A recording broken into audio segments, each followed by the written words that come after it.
Ladies and gentlemen, we are live. Thank you very much. Good evening, everybody. Welcome to our marathon of meetings tonight, beginning with a work session with the Kendall Mountain Recreation Area Master Planning Committee. And I think that's about all the talking I plan to do at the beginning of this meeting, and I'll kick it over to Lisa Branner. Great, thank you, Mayor Furman. I am going to actually throw this up on a screen share. We're going to start the meeting tonight with a short video about Kendall that I think really encapsulates the feel of our little town ski hill. And I think it sets the tone perfectly for the conversation we're about to have. So let me see if I can figure out how to get that to cooperate with me.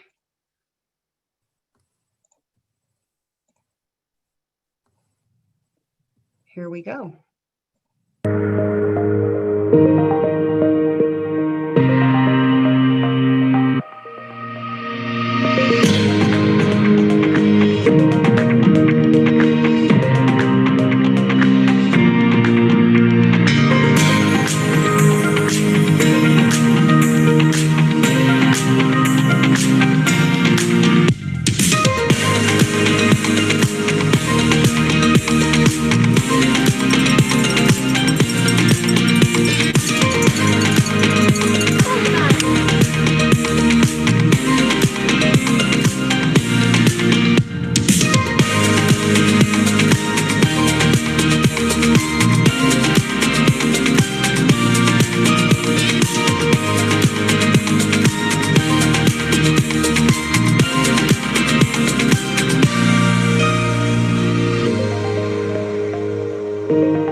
All right. Well, I think we all know Kendall is a super special place. It has a very special place in the hearts and minds of many of our community members. It's a place where most of our kids learn to ski and have their first experience sliding on snow. And I am really proud to be working with a committee of 7 very dedicated community volunteers on advancing the Kendall Mountain Recreation Area Master Plan project. For those of you listening that don't know me, let me start by introducing myself. My name is Lisa Branner, and I am the Community Relations Manager for the town of Silverton. I am also the project manager for the Master Planning Project for Kendall. And what we're here tonight to do is update the town trustees on progress over the last several months. The last time this committee came before the trustees was in February. And it's, we've gotten to a point in our work that we feel like it's time to share. So that's what we're here to do. I'd like to introduce my committee members. We've got Pete McKay, who represents San Juan County. I'm not going in any particular order here. I'm just looking at who's on my screen where. We've got Sue Morris, who is a community member at large. We also have Jeff Davis, a community member at large. Jim Weller, representing the Planning Commission. We have Sally Barney, who is representing the town of Silverton, and she is also our committee chair. Anthony Edwards, community member at large. I think I got you all. If I didn't, please stop me. Okay, so let's go ahead and dive in on the presentation itself. And I am going to go ahead and make just a couple of small adjustments here to our Zoom settings so that we have optimal viewing for the folks at home.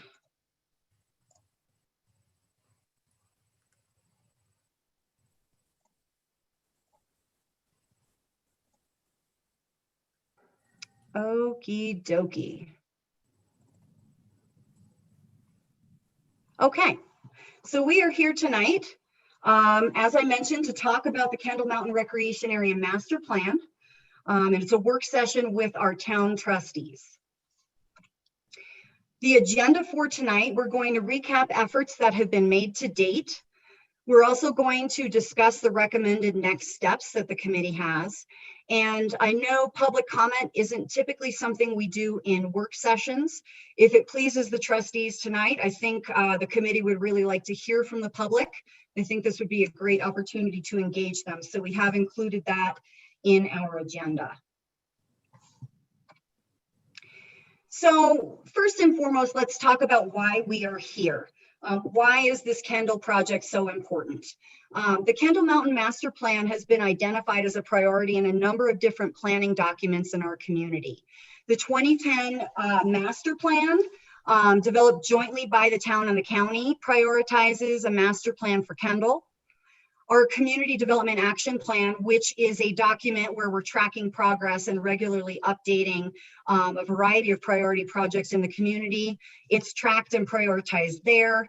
And then about 3 years ago, we did a Project Blueprint 2.0 study. We got a technical assistance grant from the Office of Economic Development and International Trade and San Juan Development Association, our local economic development group, did a study.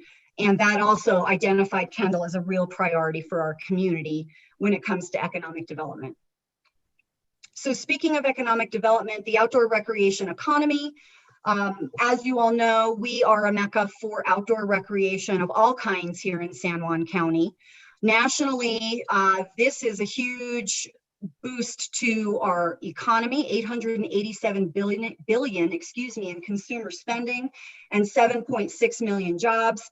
And Colorado as well is a real leader in the outdoor rec industry. We see 28 billion in consumer spending annually, almost 230,000 jobs, 9.7 billion in wages, and how that trickles down locally is 2 billion in state and local tax revenue. There are also numerous benefits to outdoor recreation for quality of life, mental health, physical health. It is really something that I think has come to the forefront in recent years as the Outdoor Recreation Industry Office in Colorado actually did a study on the effects of outdoor rec and health. They have, if you want to look it up, it's called Outdoor RX, basically like a prescription for health. And I think that we saw people in record numbers here in Silverton this summer, proving the fact that people want to get outside and recreate. It is now, especially now in pandemic times, seen as a safe way to recreate and a safe activity. So our project timeline, I just wanted to give people an overview of where we've come from and where we might be going. And I think there's some misconception about where we are in the process. So hopefully this helps clear it up for folks. We started back in 2017 with community visioning. And I like to think of this, a better diagram for this might actually be an hourglass, because we were really embracing a lot of perspectives and input from the community with community vision meetings in 2017.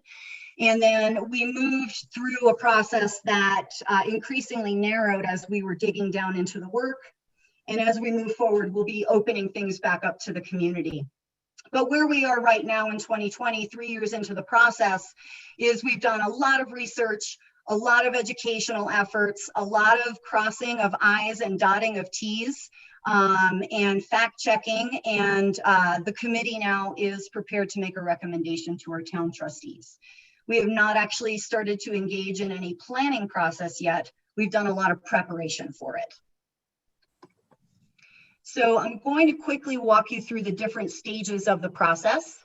Community visioning was in September 2017 to February 2018. We did a series of different brainstorming sessions with the school kids. We did both youth and adult surveys. There were 3 community visioning meetings that were well attended, more than 100 participants from the community. And then the results from that basically confirmed that the community supported increased recreational opportunities at KENDALL. From there, the town moved into a viability assessment. There was an RFP put out in November of 2017, and we hired a professional firm called SE Group to do the work. The cost of that was $25,000. Half of it was paid by a DOLA grant. And these guys are professionals in the mountain planning and recreational planning world. They did a market, terrain, and financial analysis for us. And we asked them specifically to make sure that the work they did was scaled to our unique location, geography, and the size of Silverton, so that any potential results from that study, we knew they would fit with the size and scale of our community. They did study 2 different acreage scenarios. One was 300 and one was 800. And we're looking at probably 1,000 skiers per day that they would project we'd need to bring here in order to have a viable financial model. And just to put that into perspective for you, we definitely see at least that many people in the summer months per day. So the study confirmed feasibility of expanded skiing and 4-season recreation at Kendall. We presented that study to the community in November of 2018, and then a survey followed, basically just asking folks if they wanted to see continued exploration on this topic, and 92% of the folks who responded said yes. From there, the town moved into some preparation. Essentially, we were looking for grant funding to help support the process, and also looking to get buy-in from our local governments. Town of Silverton passed a resolution in May of 2019 supporting the Kendall planning process, and also forming the Kendall Mountain Recreation Area Master Plan Committee. So they were formed by resolution of the town trustees in May of 2019. San Juan County followed suit in June of 2019, and then we did receive 2 grant awards to help fund this process. One from the Department of Local Affairs and the other from Great Outdoors Colorado. So the Master Plan Committee started meeting in July of 2019. They have been meeting pretty much twice a month, sometimes more than that, since then. In the sidebar, you'll see who the current members are, and I did introduce those folks to you at the start of the meeting. We had a couple of seats turn over as a result of the town election. So Austin Lashley and Shane Furman had previously been serving on the committee, and at this point have transitioned out. This group, I want to emphasize, they are volunteers, and they are made up of citizens of this community, specifically year-round residents. And they are charged with advising the town trustees on this particular project. So they're working on behalf of the town trustees. And to date, they have donated well over 500 hours of their time. One of the first projects they worked on was developing a mission and vision statement for their work. And you can see that here. The mission of the Kendall Mountain Recreation Area Master Plan Committee is to create a plan of development that realizes the full potential of Kendall Mountain Recreation Area and aligns with the community's priorities. Their vision is town and county adoption of a master plan that will have far-reaching, positive, and sustainable impacts on Silverton and San Juan County's quality of life and economic vitality. So I think it's really important to underscore the end of that mission statement. We're looking to align with the community's priorities. All the work that's been done to date has been informed by community feedback, and that will continue to play a vital role in this process as we move forward. The committee has been engaged in research and education up until this point. That's largely been their focus. And so they started by reviewing and analyzing the findings of the viability assessment. They've done a number of other things, including interviewing mountain town leadership in other communities. They have spoken with ski area operators in various places. The group spearheaded a request for information process We'll talk about that a little bit further on in the presentation. They have been doing a public awareness campaign for a number of months now and really trying to outreach to the community. So there have been a series of community connection articles in the newspaper. The group started a Facebook page so we could share and disseminate information that way. There's an email newsletter that goes out periodically. The group has been allowing public comment in its meetings, which are open to the public on Zoom. And then also, of course, all materials are available on town and KENDALL websites. And most recently, the group has done a couple of volunteer days over at KENDALL that have been very popular. The last piece of work that the group has spent a lot of time on is a document called Recommendations for Consideration in the KMRA Planning Process. And we'll talk a little bit more about that tonight as well.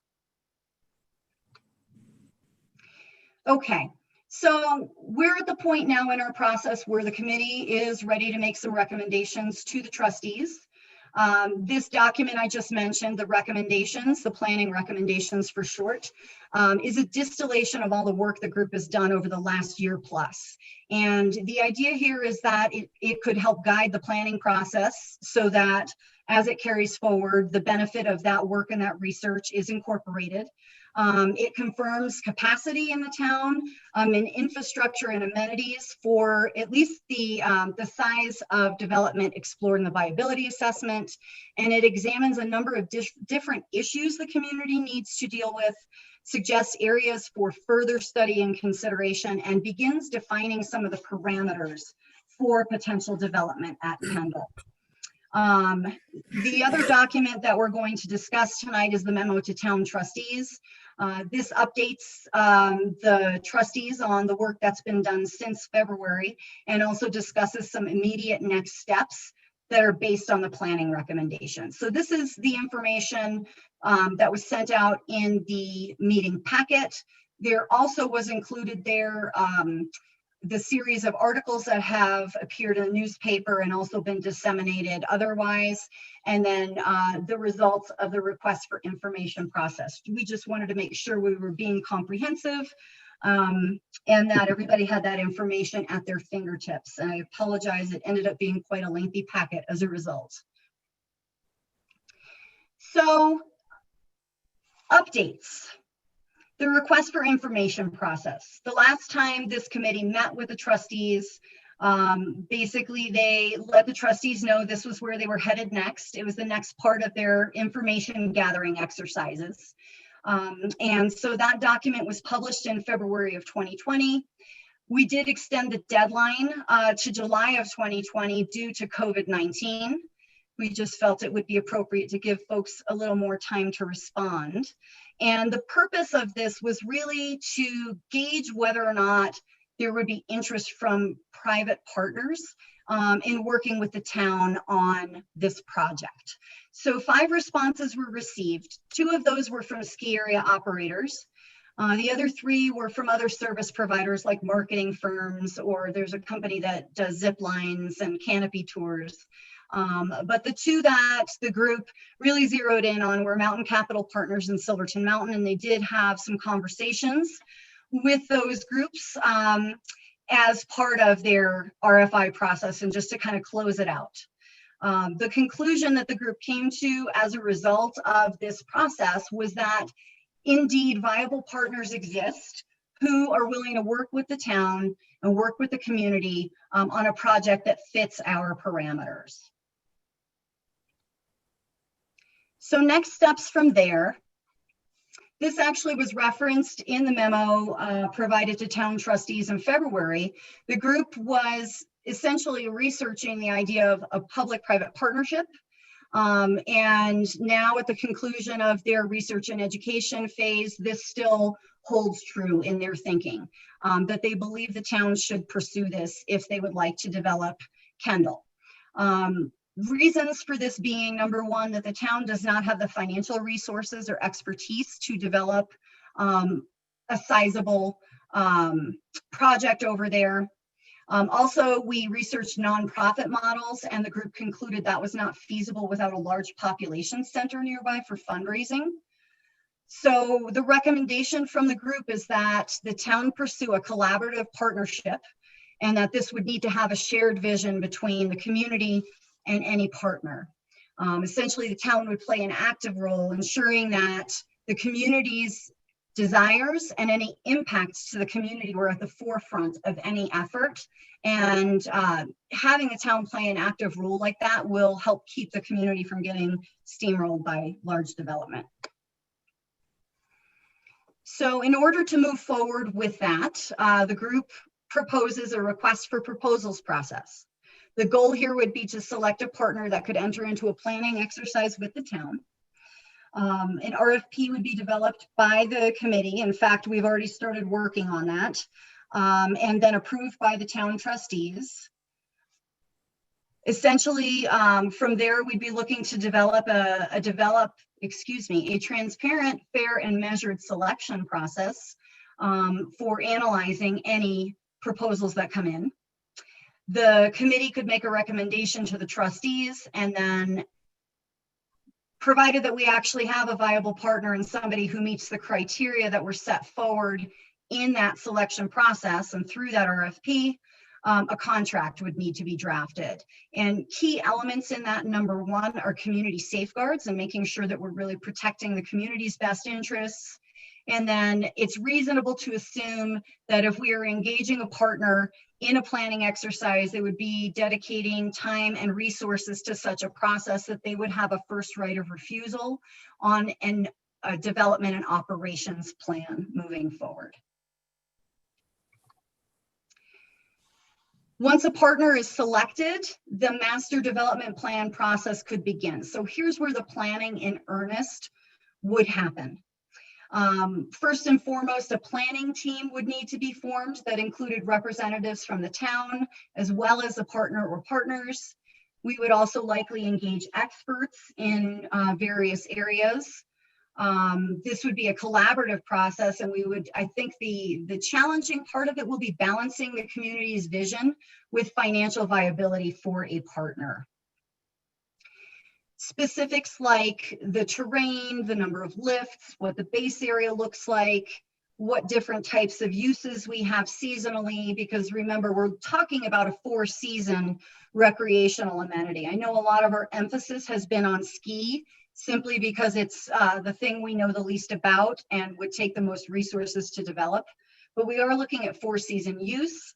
So those elements would be defined through this process. We haven't gotten there yet. I know there were 2 conceptual scenarios in the viability study, but those aren't actually plans. They were just scenarios to help us wrap our heads around how something like this might look. Any process here for planning is going to incorporate a robust community engagement element. When I talked earlier about the hourglass, this is where we're opening it back up for community input. We really want to vet the concepts that are defined through this process and make sure it's a fit for our community. So there will be quite a bit of public engagement happening there. And then the final plan would need to be approved by town trustees. A little further out, we would be looking at a process with the BLM. We would take our plan and submit it to them as a proposed action. There would be considerations for land acquisition, whether we would need to lease it, whether we could do another RNPP conveyance, or other methods of utilizing additional land for the development. The BLM would conduct a NEPA review, so National Environmental Policy, and that could take 1 to 2 years for them to get through all of this before a phased implementation plan could even begin. So at this point, I'd like to pause in the presentation, and I'm going to stop my screen share. And we'd like to offer an opportunity at this point if trustees have questions, if there's any discussion that needs to be had. Sue Morris and Pete McKay have offered to assist me in this part of the process and answering questions. And I do want to stress the planning guidelines or planning recommendations. That's a 16-page document. It'd be really tough for us to go through every line in that document tonight. but I trust the trustees have taken a look at it, and I know there may be some questions specifically about items that are mentioned in that document that were not covered in the presentation. So feel free to ask those types of questions as well. On behalf of all the trustees, thank you very much for putting together that presentation, and thank you to all the committee members for all of the work you've done. Thank you, Mayor Furman. Does anyone have questions for our committee members? Trustee Barilla? I think you're still muted.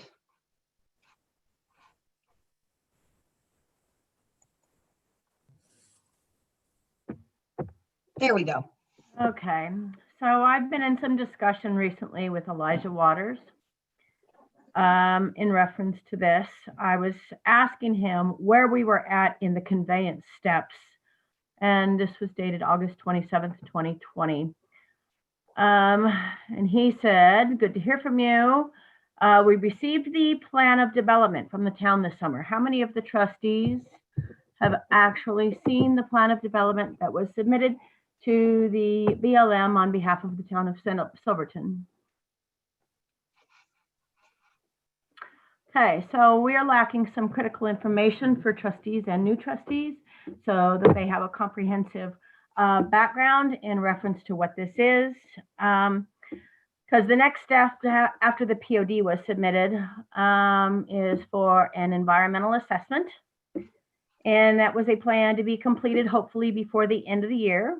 And then after that goes to a notice of realty action, which is published in the Federal Register. So we're looking at that taking at least several months or more to get done.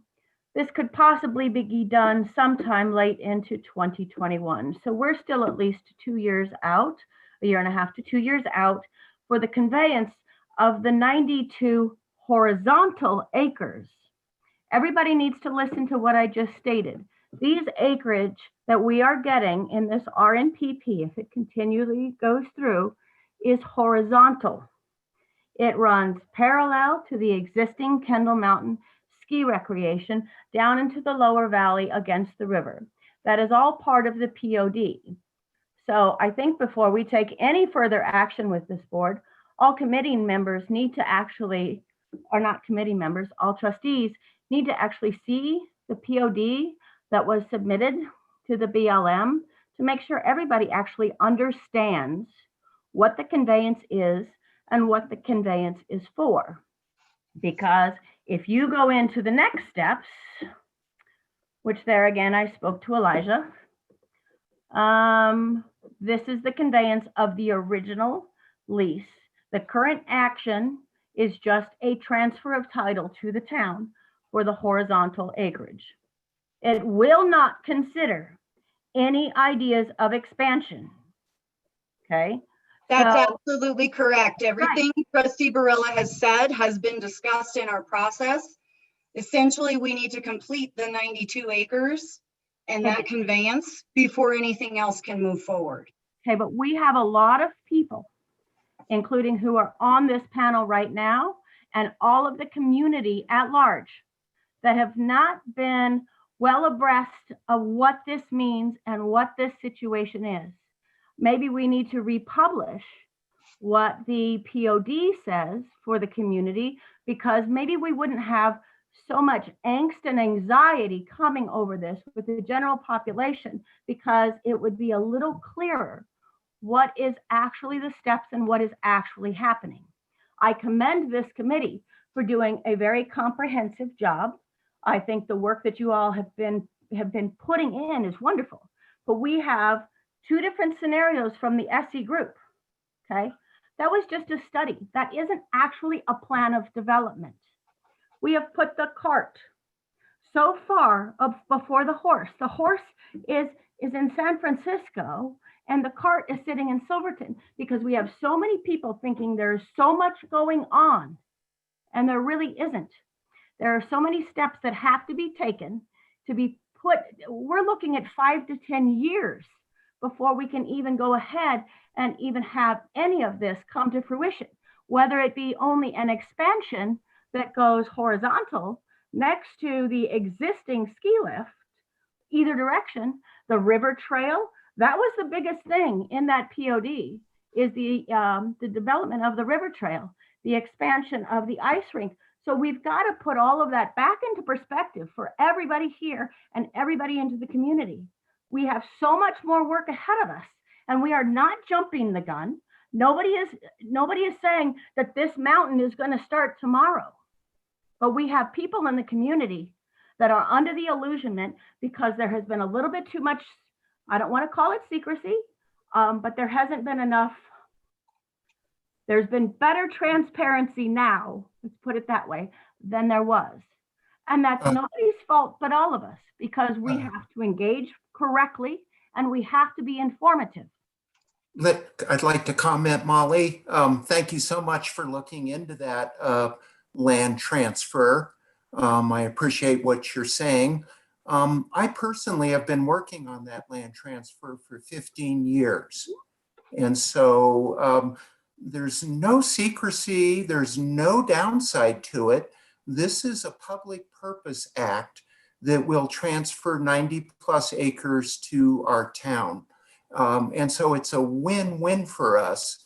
I think some of the things you talked about in terms of timing were good.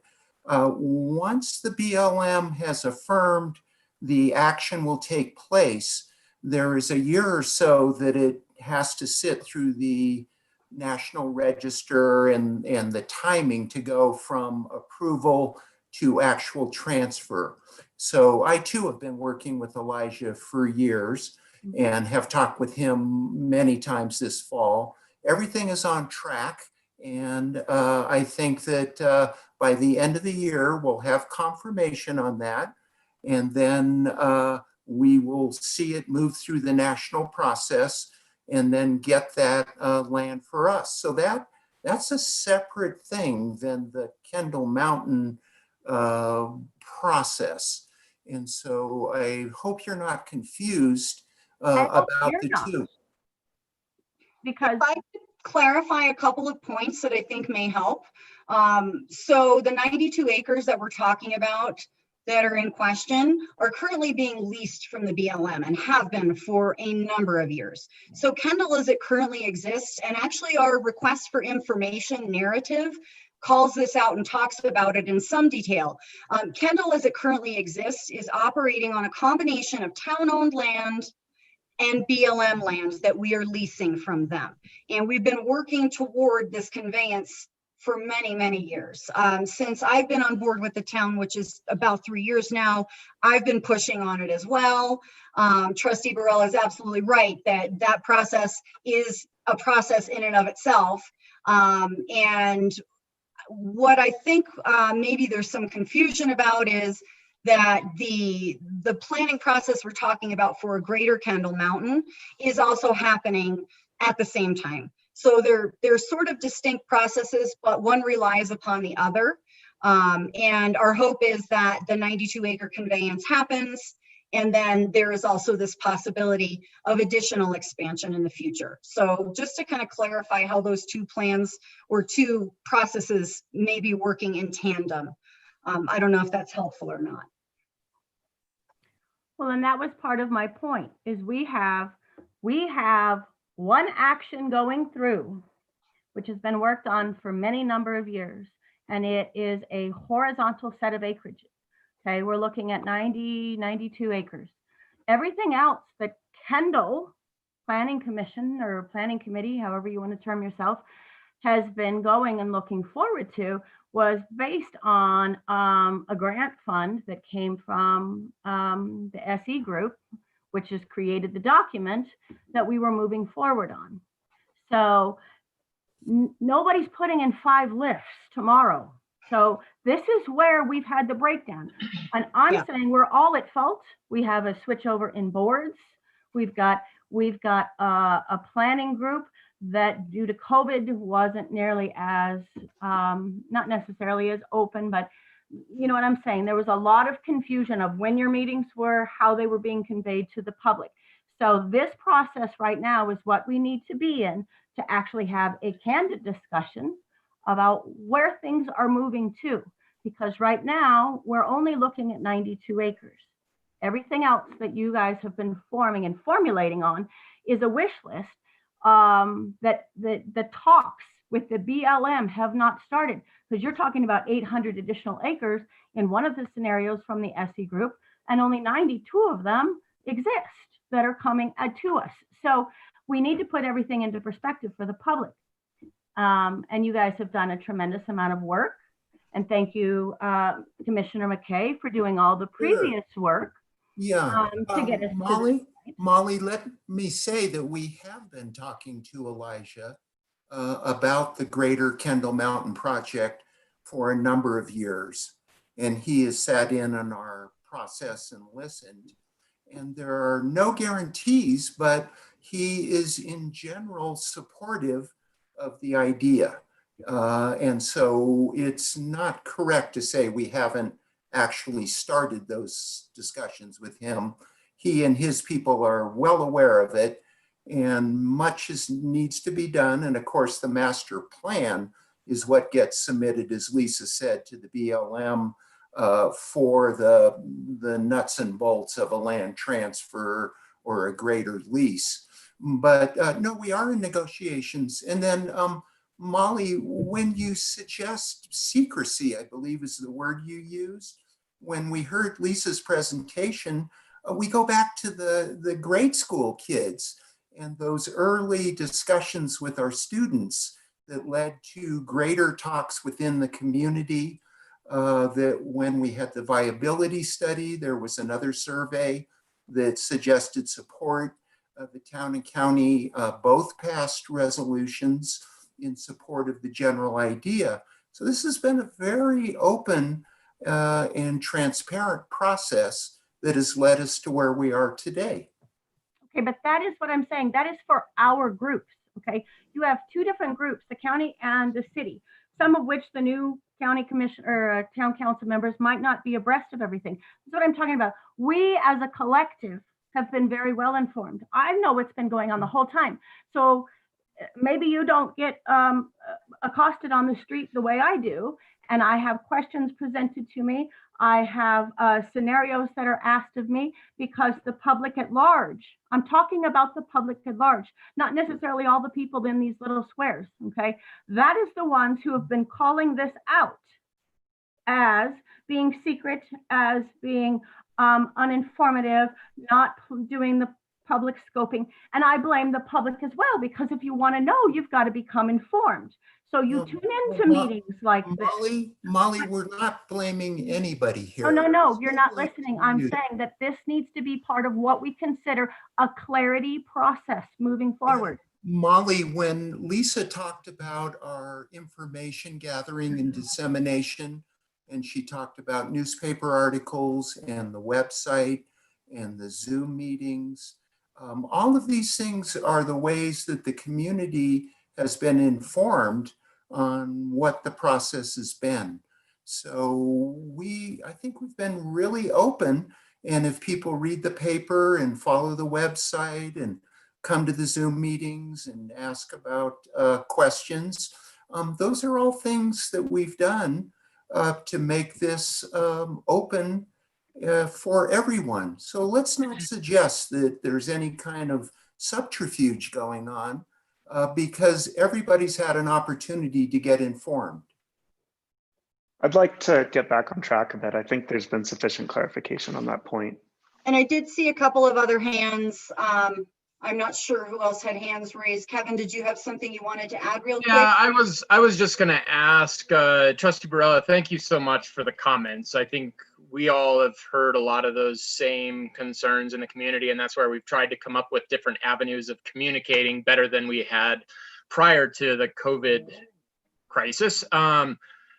Is there suggestions that you've heard that we could maybe take back to the group to try to better that process? I don't want to get into what we've already done and what we should have done, you know, a year ago or whatever. I'm looking for how do we bring everybody together and in moving forward on this, because we understand the sentiment and we understand there's confusion between whether it's the 92 acres or what the SE group put out as potential bookends for the project. And so I'll just kind of leave it at that, that if you do hear folks frustrated and concerned, maybe I've asked like how we can do better about including them in the process. And under the current circumstances, with the inability to really meet as a large group, like at the KENDALL Center, and have a bunch of boards up and everybody's drawing and making notes, I'm struggling with ideas, as I think the group is, on how to better that communication with the community.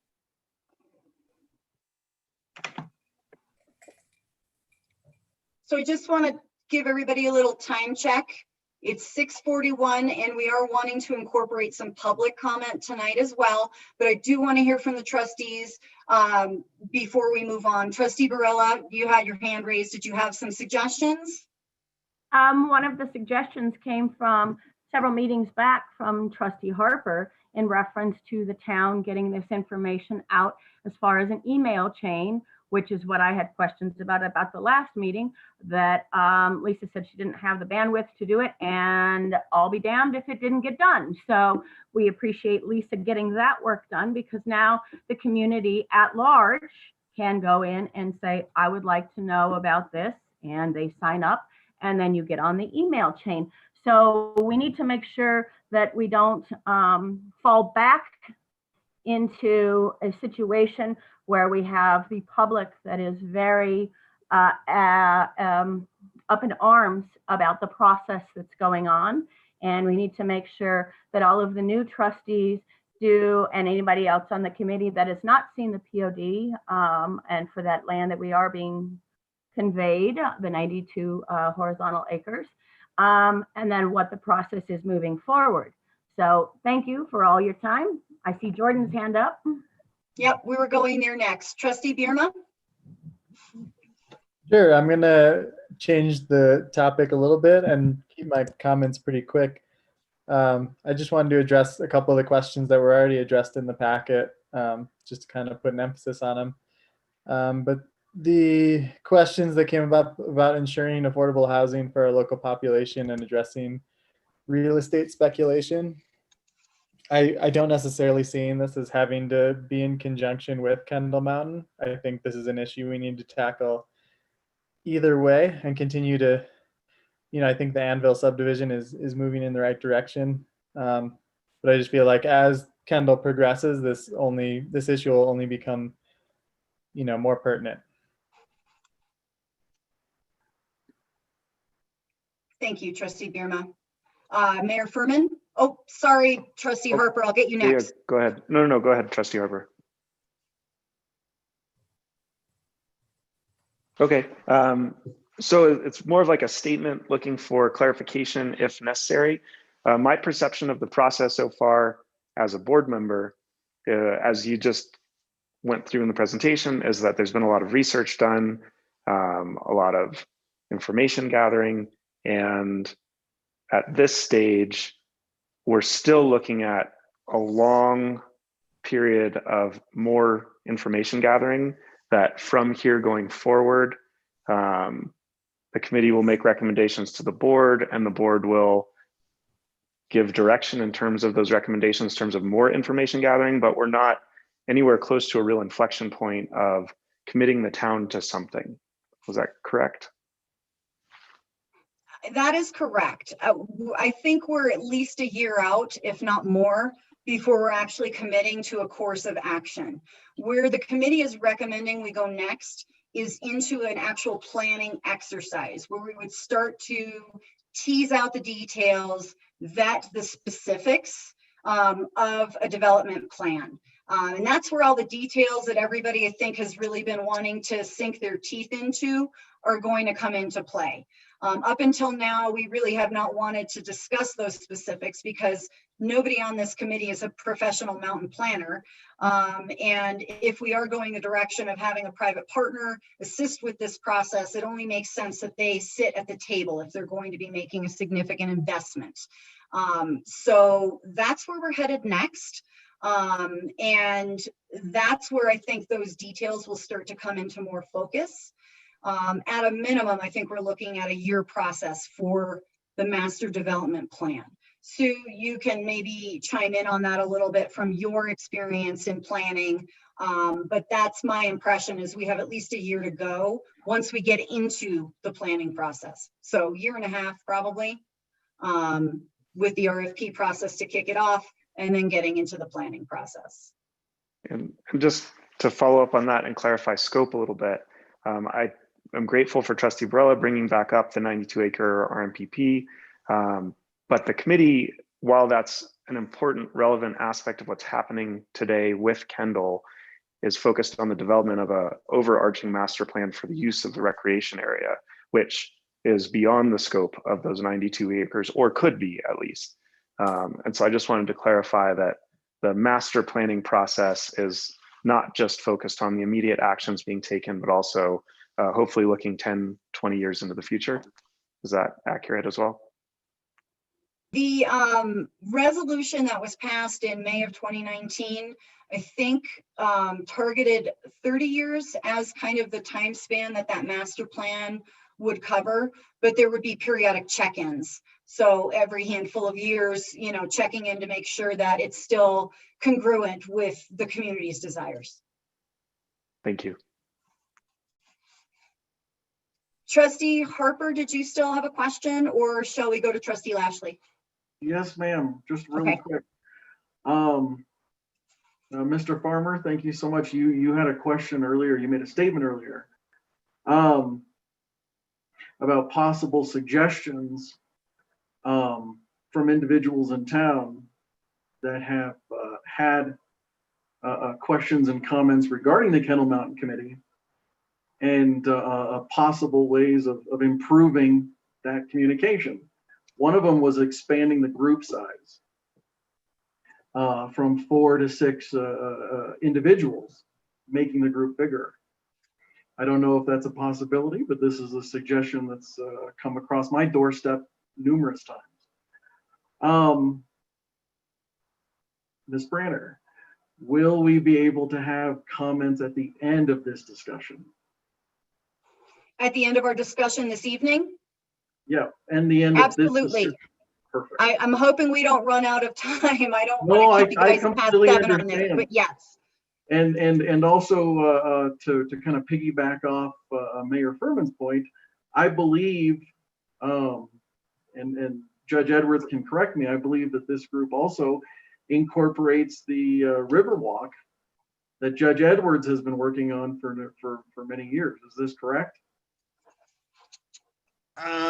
Trustee Harper, I think just to touch on that, first I wouldn't want to say that I've been working on. There's various people that have been working on it over the years and looking at it, and I wouldn't want to take all the credit. But we have talked at the last couple of meetings about how we can start working on those plans sooner rather than later. I mean, we wouldn't want to invest any large capital improvements before we did something larger, if that's where the community goes. But in regards to some river features for kayaking or trails, or even ice skating, that can all be done in conjunction with what was mentioned earlier with this transfer of property, and even before we can actually work on that during that transfer. So this process is not impeding any sort of work at KENDALL and the short and midterm of improving it for ourselves. Does that answer your question, Trustee Harper? Yes, sir. Okay. Yeah, I think in fact the committee, I don't know what section of the planning guidelines it's in, but that is specifically referenced that Riverwalk and river trail planning could happen simultaneously as KENDALL planning. While they're complementary projects for certain, they're not necessarily tied together. They can happen independently. Correct. And then also the group that did the master plan that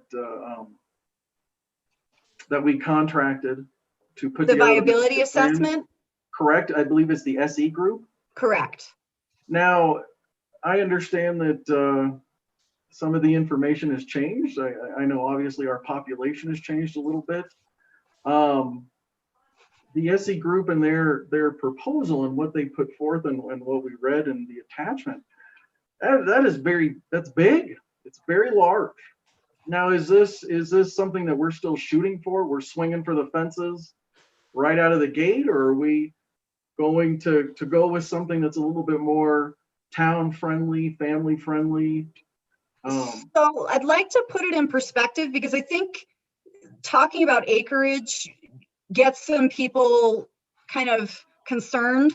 And we're not necessarily, first of all, I just want to say that acreage is not the determining factor, and chairlift size is not the determining factor in what makes a ski area large or small.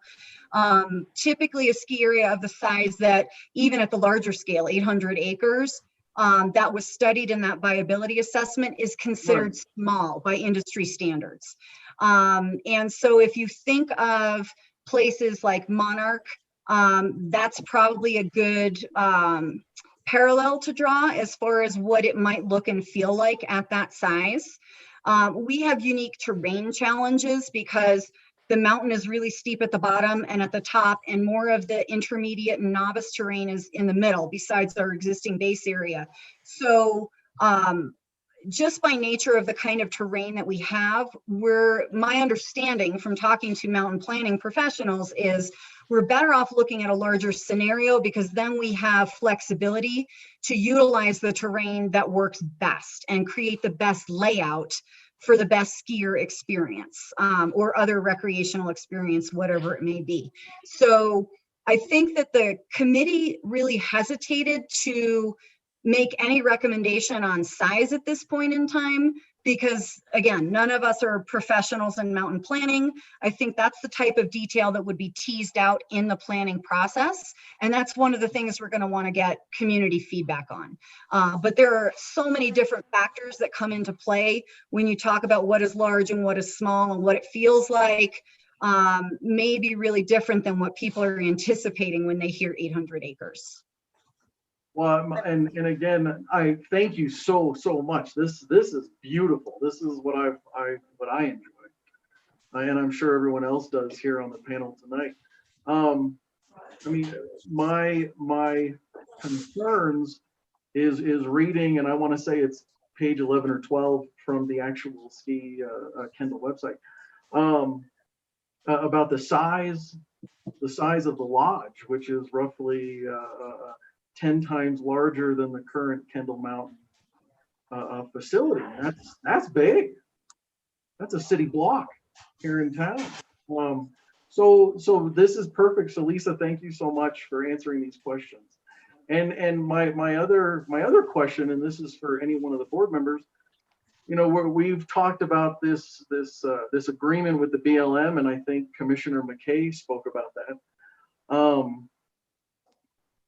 An agreement for just under 100 acres, but yet I've read several places that it's a potential 800 acre expansion. Have we had communication or conversations regarding the additional 700 acres that may need to be acquired in order? And I read about the public and private land and all that stuff, but have these conversations taken place? Jim, let me just touch on that super briefly. So, sir, thank you. With the 15 years on the 92 acres, we're closing in on that, absolutely no downside. Then in our discussions with Elijah Waters, who's our manager out of Gunnison, he has been aware of our idea of a potential 4-season expansion on KENDALL. And he says that this is definitely worth considering. So they never can say, oh, we're going to do this or that, but they have given us positive indications that if the community works through the process, comes up with an actual master plan, and then presents that, they will seriously consider it. And this, as Lisa said, could be a lease or public transfer, or any number of scenarios. But generally, they're aware of it and are affirmative in the process. And Pete, I would go even one step further than that. I mean, not only are they aware of it, but I have been inquiring and getting more and more information from them over the years.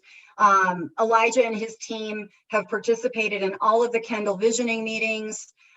We had a representative from the BLM sitting on the committee as in an advisory capacity for a number of months. You all may remember Andy Welsh, who lived here and was the recreation planner for the BLM locally. Andy was participating as an advisor for many months until he moved away. So they are very well aware. I've had a lot of communication with Marty Medina, who is their real estate specialist out of the Gunnison office. I've inquired about what the maximum acreage that you can get through an RMPP conveyance is. We'd be well within it at 800 acres. It's escaping me at the moment what the high point of that is, but we're well below it. So I would say they're not only very well aware of our intentions, but they've participated in the process. So thank you, Lisa, because that goes, and thank you, Commissioner McKay. That goes to my second or third point, I guess. Having worked with BLM and the Forest Service as extensively as I have in the other aspects of my life, those representatives come and go, just as they do on our boards and our committees. And my concern is that we work really hard and we put forth all this effort, and then all of a sudden we take 5 or 6 steps back because someone has transitioned out or lateraled out of our county or out of our region. Yeah, So and that's a great point. I considered it in my notes. It's a great point, and that's why I really try to get everything in writing so that we have something to refer back to, and there is a paper trail and a record. And yeah, thankfully, you know, we've done a pretty good job of maintaining relationships with those individuals, and turnover is a challenge, but we'll continue working on that. I do see Trustee Bierma, unless you want to finish your comment there. I just have one more point, and I'm really sorry. And honestly, thank you all so very much for all you've done, all the time and the effort you've put into this. One of the other points I have here was that earlier this year, it was discussed about potentially getting a new planner or hiring a new planner and commissioning a new plan with regards to this area. Is this still something that's on the table, or something that we've done or you've done? I'm not sure I follow your question. I think, let me see if I've got it, and you can let me know if I'm answering adequately. So I think the intention is, when we get into the actual planning process, that there would be a team of people that would come together to work on that. So representatives for the town, representatives for a potential partner, and then planning experts. The grant funds that we have received for this project can be used for us to hire planning experts. That's part of what those grant applications encompassed. So it's possible funds could be utilized for that purpose from either GOCO or DOLA. There are other funding possibilities we could go after as well if we felt like we needed to have some experts at the table. The other thing I would suggest to you is, if we are working with a partner, I would anticipate that they would bring some of their own experts to the table, or perhaps we would partner in selecting experts that could help us through this process. I do think the committee, one of their recommendations in that the planning recommendations document, was that the town actually secure its own experts, at least in some regard, so that we make sure the community's interests are at the forefront. The whole point of this, and having the town involved in this, is making sure that we're protecting the community's best interests. So having our own professionals, right? So a town or planner who's working on behalf of our community, our friends and neighbors, our as best part of a team on Main Street, not corporate street somewhere else. Thank you so much. That's what I really wanted to, thank you. Okay, I am noticing we've got some hands raised in the audience. I would like to ask, because I see there's definitely more that needs to be said by trustees. I'd like to ask if we can run over just a little bit to make sure that we accommodate the public. I'm getting a thumbs up from the mayor and most of the trustees. Yes. Okay, great. And now somehow my dad is on here as a panelist. Hi, Dad. Great to see you. But we just need to get you on as an attendee. So I'm going to will take care of that. I saw that there were 2 Sally Barneys earlier. Yeah, it happened to Mike too, but it's just, that's fun. Okay, awesome. So I saw a hand from Trustee Bierma. Yeah, I was just going to say a quick thank you for all the hours and hours of work you guys put in and the thoroughness of everything. And I was just going to make a suggestion that we go to the folks in the audience who have their hands up. That was all I was going to say. Trustee Lashley, I saw you raising your hand earlier. Are you good or? I'd like to say just the same thing that Trustee Bierma said. So thank you guys so much for your hard work. I'd like to hear from the public as well. Okay, and I'm going to ask Kevin Farmer, because you've had a hand raised as well, before we move on. Anything else? Yeah, just real quickly to kind of respond to Jim's comment around the size of the base area potential and the community ski area versus like some corporate thing that's over there, corporate street, as he called it.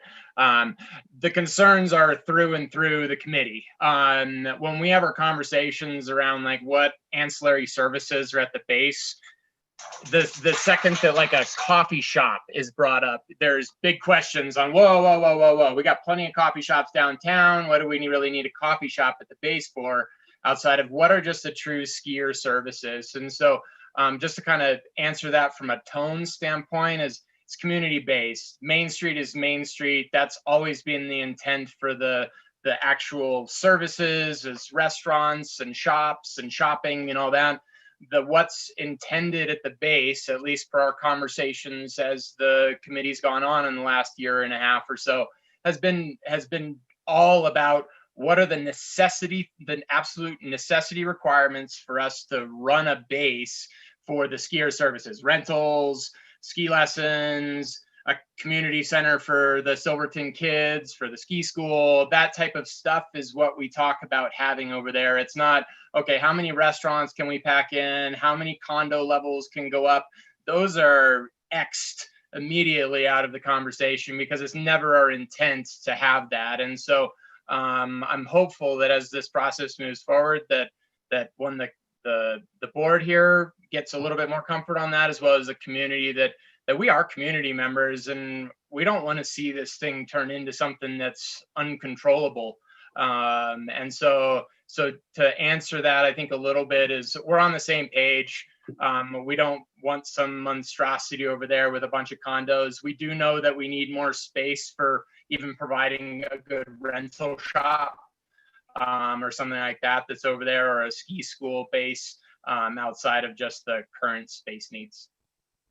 Well, and I thank you so very much for that comment, because I read several times, and again, it's further down in the pages, equating the railroads 1,000+ people a day to 1,000+ potential skiers a day, and then wondering where we're going to house them, vehicles and whatnot, and the transportation and everything that goes involved.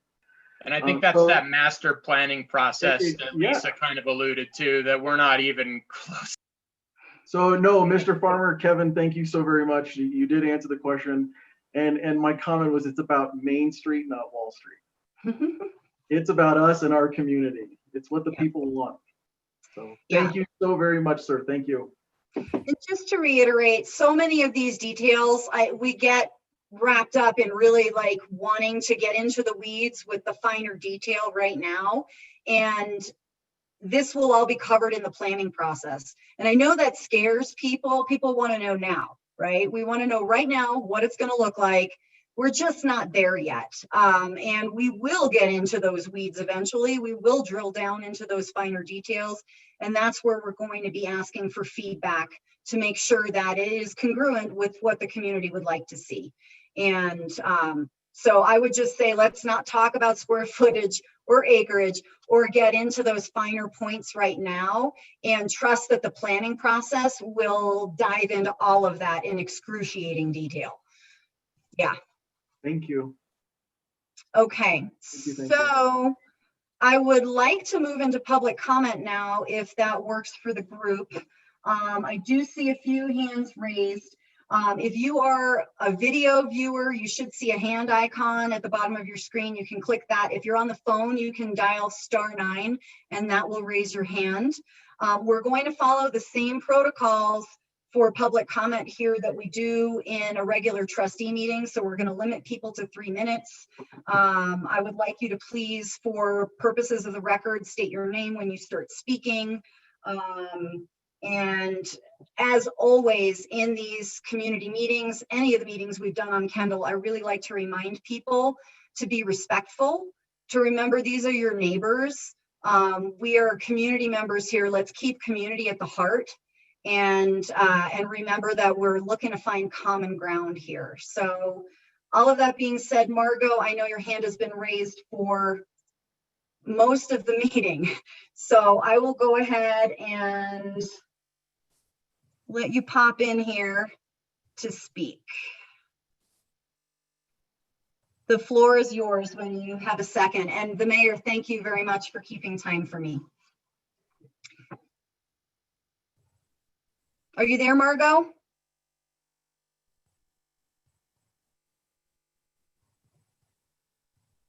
It looks like she may have disconnected rather than unmuted. Okay, let's for the moment move on, and hopefully Margot is able to. No, there she is. She's a panelist now. Okay. Margot, the floor is yours if you unmute yourself.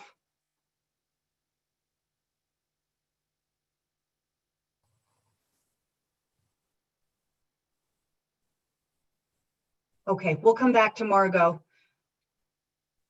Next up, I see the Mad Hatter. If you'd please introduce yourself. And you have 3 minutes. Hello, my name is actually Julian Roberts. I'd like to thank all of you for your time here this evening. That presentation, there was a lot of great information in there. And I first would just like to point out just how divisive the singular issue of lift expansion is, just that one, and how many alternatives exist that don't cause this kind of frustration inside of our community. I also think that we need to realize that the duty of a public servant first is to engage their community, and that a response rate to a transformative issue like this of less than 40% is just totally inadequate. And finally, would like to ask a few questions. The first, do we think our financial and legal expertise, if it is not adequate to deal with the planning exercises, is sufficient to not be steamrolled by corporate lawyers? The second, will you provide a scenario to present that does not include lift development? And that would be to the town trustees. What work has been done to research projects outside of lift development? And why do we not focus on areas that do not require private partnership? Why are we not focusing on our own autonomy or independent action as a community? There are way better alternatives to this. And that's it. Thank you, everybody. Thank you, Julian.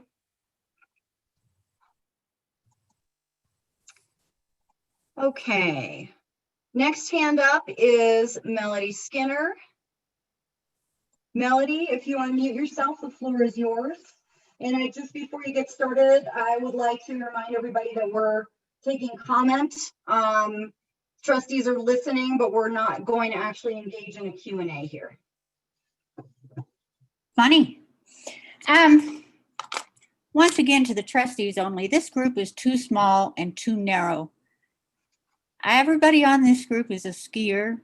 We don't have anybody that's looking at Kendall Mountain in a different eye, a different picture. What do people who don't ski want to do over there? I know that they don't want to record their meetings for the public, but you know what? They should record them for the board. There are some fairly crude things said at times. There's one person that keeps saying they don't want community involvement to stray them from the direction they're going. Thank you very much.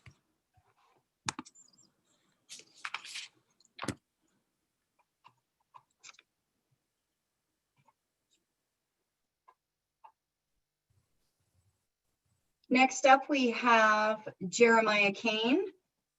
Jeremiah, if you unmute yourself, the floor is yours. Thank you. This is Jeremiah Kane. I want to thank the committee for their clear, hard work here. I think one is this particular meeting was, I think, very, very informative on its own. And the thing that struck me most of all was sort of how many opportunities going forward there will be for community members and other stakeholders to weigh in on this process. I think that's the thing I probably learned most is sort of there's a long road ahead and a lot of opportunities to sort of shape the direction that this is going. And I certainly was reassured by Kevin's comments that you can just tell that the committee is really focused on, it's a difficult balancing act, balancing the viability and the recreation opportunities along with the trying to keep the community's key values in place. So I thank you guys for that work. I'm incredibly supportive of the work you're doing, and I appreciate the efforts. Thank you. Thank you.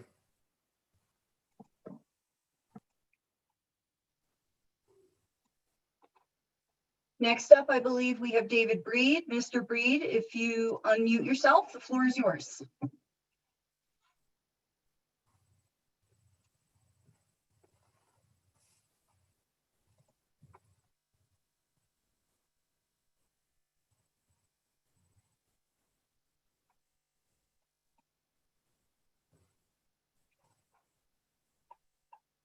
Am I unmuted now? Yes, we can hear you. Cool. I'm only slightly better than Ernie Coleman with running my computer. Yeah. Thank you for all your work. It's an exciting project, and we've seen so many ski towns from Aspen to Telluride and so on that have built winter economies without having a summer economy, and that's always been the issue, right? And so we've had the train, and we've sort of been the reverse of that economically, where we've had a very strong summer economy and figured out what are we going to do over the winter. When I first skied Silverton Mountain, I was very excited, came back into town with my girlfriend, and there was nothing open in town, no place to eat. No, there's just nothing. And now we've got a winter economy. And I think Silverton Mountain has really driven that. And so I think as local residents, we're grateful. When I look at this plan, I see 800 acres, and I think about Ajax. When I understood what you said, Lisa, about the size, the acreage isn't the deal with judging an area. But when I look at the scope of what you folks are planning and the length of time it takes to pull this off, I'm wondering if there's a way to do something incrementally where we could, within a shorter period of time than 30 years or 20 years, have another lift or two other lifts, and then work towards the rest of it, because it just seems like this is a big, how do you eat an elephant? One bite at a time. And I admire the scope of all this. I've talked to Kevin about it. I've tried to educate myself on it. It just seems like if we could have something incrementally smaller that could build us up, as Joring has done, as Silverton Mountain has done, that could. I'm 54 years old. I mean, the idea of having a 800-acre ski area, when I'm 74 is fabulous. I'd like to see a few more restaurants, a little bit more economic activity now. As a business person, I just look at the numbers here, and I can't get to how you're going to get somebody with $25 million to put in 5 lifts and get 1,200 skiers a day. I don't see how all that works. If everybody flushed the toilet at the same time, even if they had the same place to stay, John Seitz would have a real problem down at the sewer plant with the place blowing up. I mean, so it just seems. Anyway, I made my point. Incrementally, a smaller bite at it would within our lifetimes be something, and then sure, build it up over time and control that growth. I realize there's no comment back, which is probably not an entirely bad thing. Thank you, Shane. I appreciate that. You're You're diligent, if nothing else. All right, thank you, Mr. Breed. Yep. Thank you. Next up, we have Anne. If you unmute yourself, the floor is yours. And I realize we're going over time. We do have a few more hands and I'd love to be able to accommodate everybody. Okay, can y'all hear me? Okay, great. I just want to start up. Hi, I'm Anne. I've got my husband, Steven, here as well. We're residents here. We've lived here for close to 15 years.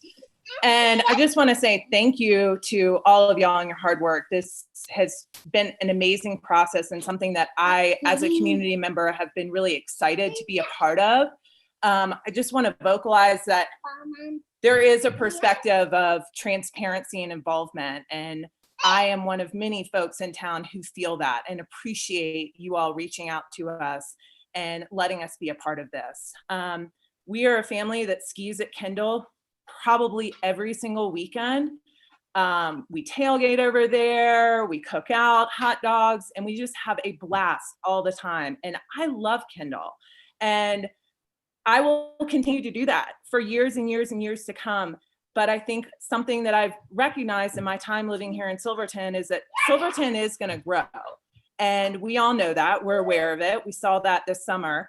And this is a way that we can grow smartly and sustainably that does cater to a lot of the reasons that we all live here as community members, to enjoy the outdoor recreation. So I just want to say again that I truly support the process and the KENDALL Mountain Committee that was formed, and trust you all, and please keep doing all the amazing work that you're doing. Thank you. Thank you, Anne. Next up, we have Doug Kraus. Doug, if you'd unmute yourself, you have the floor. Yo. Yo. Hi, Lisa. Hi, everybody. Thanks for listening. Congratulations, Commissioner Lashley. I don't really have any comments. If anybody wants to hear my opinion, they can track me down and ask me. But my name is Doug Kraus. I'm from the Bluff Street Alley. I do have a couple questions that you may ruminate upon at your leisure, you being the trustees and the members of the planning committee. The first one is that I see a lot of faith being put in this SE group viability study. And I don't see anything in the study that purposefully addresses its limitations, any kind of self-assessment, excepting a paragraph at the end that says pointedly, assuming that the market is there, all the ingredients of a successful community-driven mountain operation are here. So to my ear, that's a notable and highly relevant assumption, and it fundamentally qualifies their confidence level in their entire viability assessment. So my question for everyone that's concerned is, what do you consider the primary weaknesses of the viability study? My second question is this process documentation indicates a desire for a private partner that's willing to invest a really large amount of capital while eschewing significant control over how those investments will be operated. And this is a really big ask. You're asking someone to pump a ton of money into this town while relinquishing a notable amount of control. So I'm wondering if you can think about what the town of Silverton is actually bringing to the table that makes such a financial risk attractive to potential partners. And does the town plan to share in that risk? And if so, how?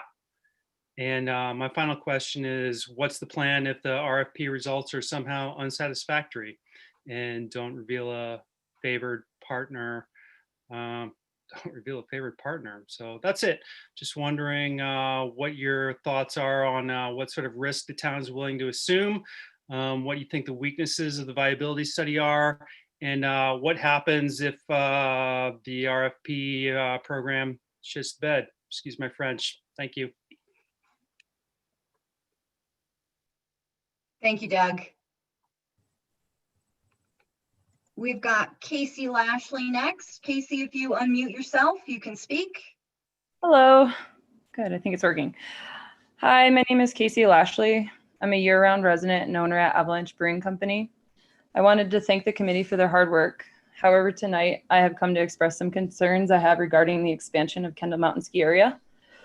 I understand that the details of the Kendall plans are not fully ironed out. However, in the report, I felt like we have switched from talking about a ski area to a ski resort. As a year-round business owner, I employ about 20 people. My foremost concern is employee housing for our current business owners. Currently, housing is becoming harder and harder to find. I think all small business owners who have supported this town for far longer than I can count can agree. As a business owner, I'm already heavily invested in workforce housing for my staff. Whatever partner you choose needs to have an active role in workforce housing initiatives. The report in tonight's packet states that the Kendall Mountain Master Planning Committee would like to shift focus of the employee housing issue to the town and the county, and I find this deeply concerning. No doubt will a new ski area affect current employee housing. As a business owner, how can I feel confident that employees and locals who currently qualify will be able to participate and that we won't just be building housing for ski area employees? Secondly, I'm concerned about public support for this project and don't believe that the public has had enough input on expanding the ski area.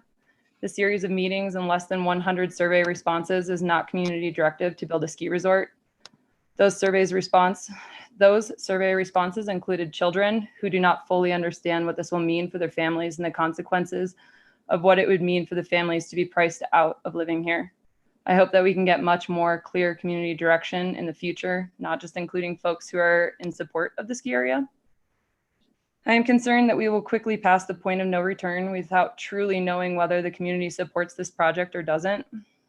Many folks who I have talked to have stated that they support one more lift or something kind of like Hesperus ski area, but that's not what we're talking about. My concern is that no one knows exactly what direction we are headed.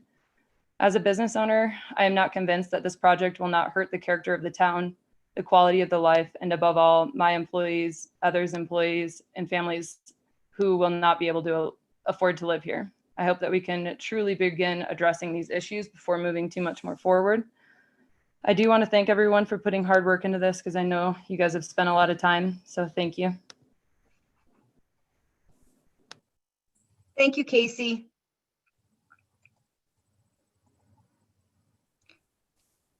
We're going to take Michael Barney next. You can go ahead and unmute. Hey, Lisa, can you hear me? Yes. I just want to thank everybody so much, the trustees and the committee, for just all the volunteer hours and the time that you guys have put into this. And I am in full support of the work that you've done and looking into such a positive thing for Silverton.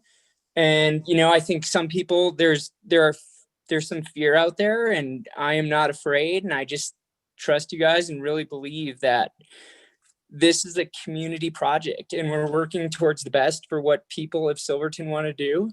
And I, really appreciate all your work. And that's all. Thanks, Mike. Thank you. Okay, we have 3 more hands raised. I would like to propose that we take those last 3 comments and then allow the trustees to move on to their regularly scheduled meetings. We have got Tyler next. Yes, my name is Tyler George. I born and raised here. I've been here, I moved back about 12, 13 years ago.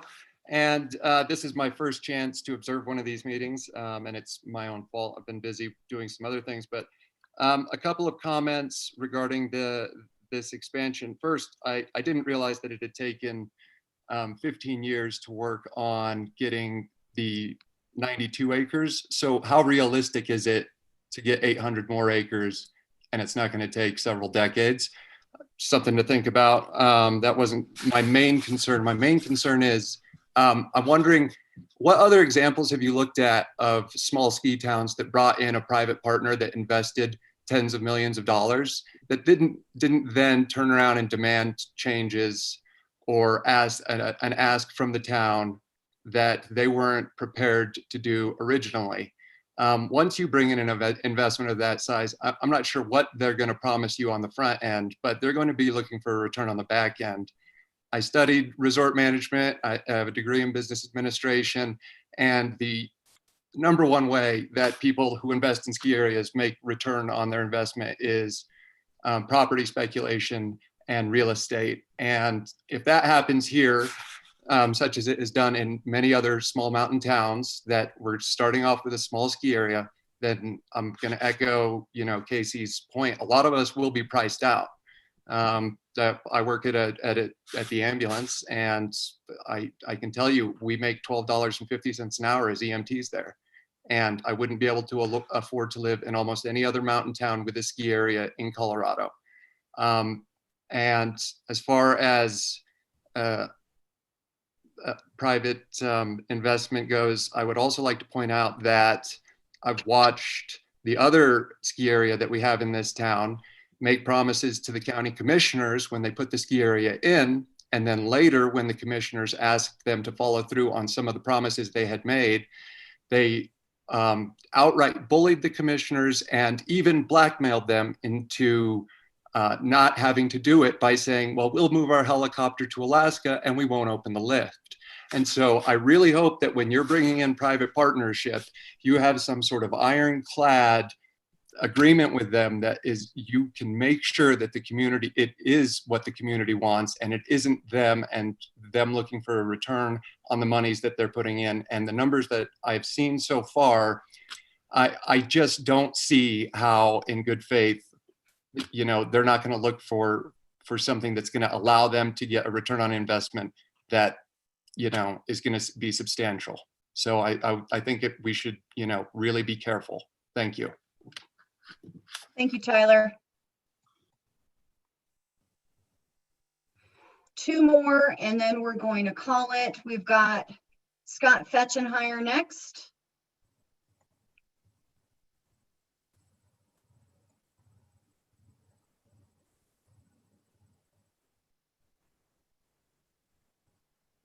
Fetch, the floor is yours.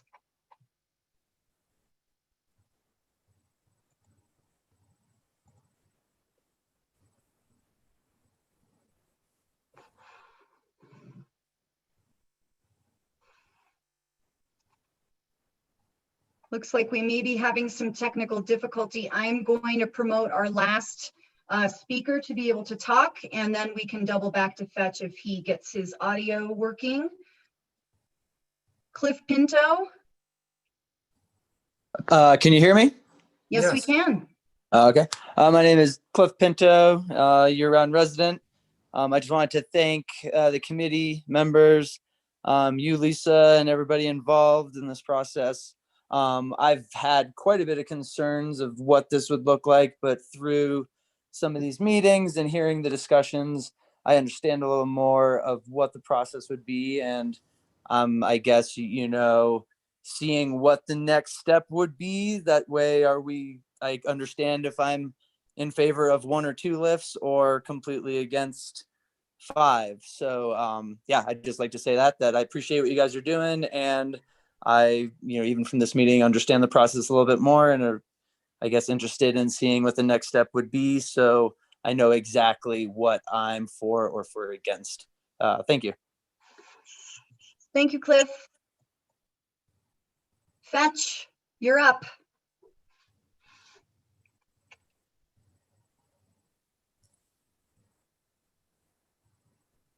We can see you, but we can't hear you.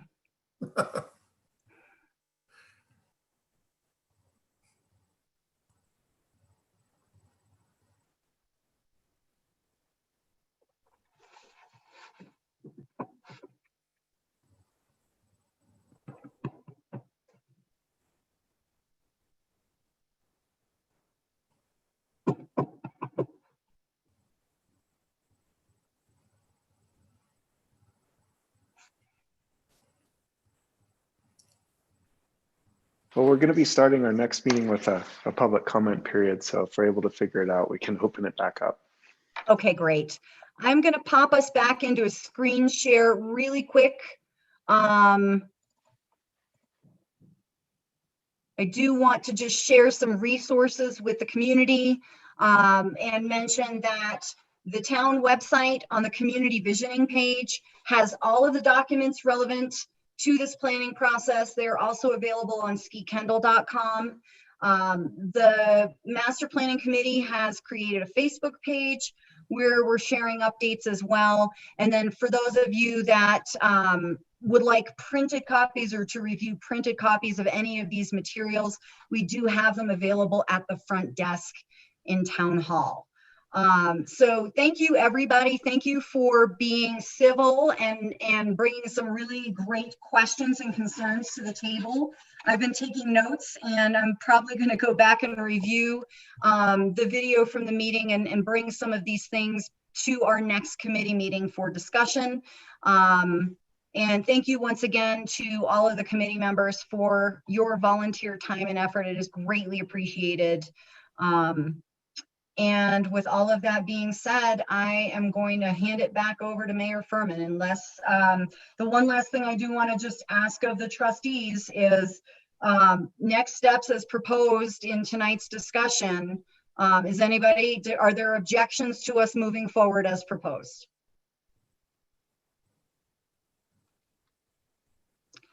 Okay, I'm going to take that as a thumbs up. And we will continue to report back to the trustees on our progress as we move forward. The next thing that will happen is a draft of a request for proposals, and we will bring that to the trustees for feedback before anything goes out, as is standard with any town RFP process.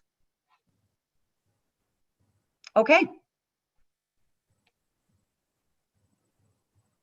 Trustee Harper, did you have something before we move on? Yes, ma'am. Yes, ma'am. Will we be able to see those RFPs as a group, as trustees? Yes, absolutely. They will be reviewed, shredded, rewritten, and approved by this group is what I assume. We'll look for your feedback on those, and we will get trustee approval before anything goes out to the public. Yes, ma'am. Thank you very much. You're welcome.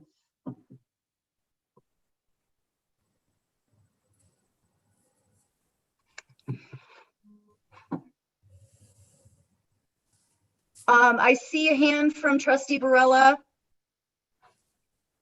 I just want to make sure that we kind of slow our roll here. We really need the community to be re-engaged. There's a lot of new people that live here that were not here during the scoping.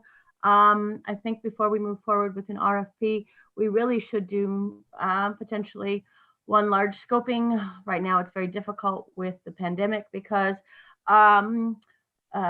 I'm sorry, I don't know her, but Mrs. Lashley, she brought up some amazing points. So did Tyler George. So we do have a lot of community members that really want to be engaged and involved. And they brought up a lot of valid points. So I'm not sure if we should be moving quite that fast. Yes, I want to see all of this kind of move forward, but I don't know if we should do it without re-engaging the public one more time for a really good session. So I know it's for all of the trustees to move forward on, but maybe we should have that discussion a little bit later amongst ourselves. Thank you.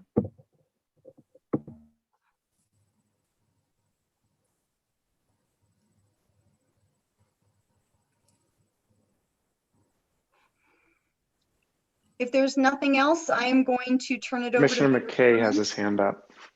Oh, I'm sorry. Go ahead, Pete. It was fading in and out of your background. It's my ski background. I think it was a great meeting tonight.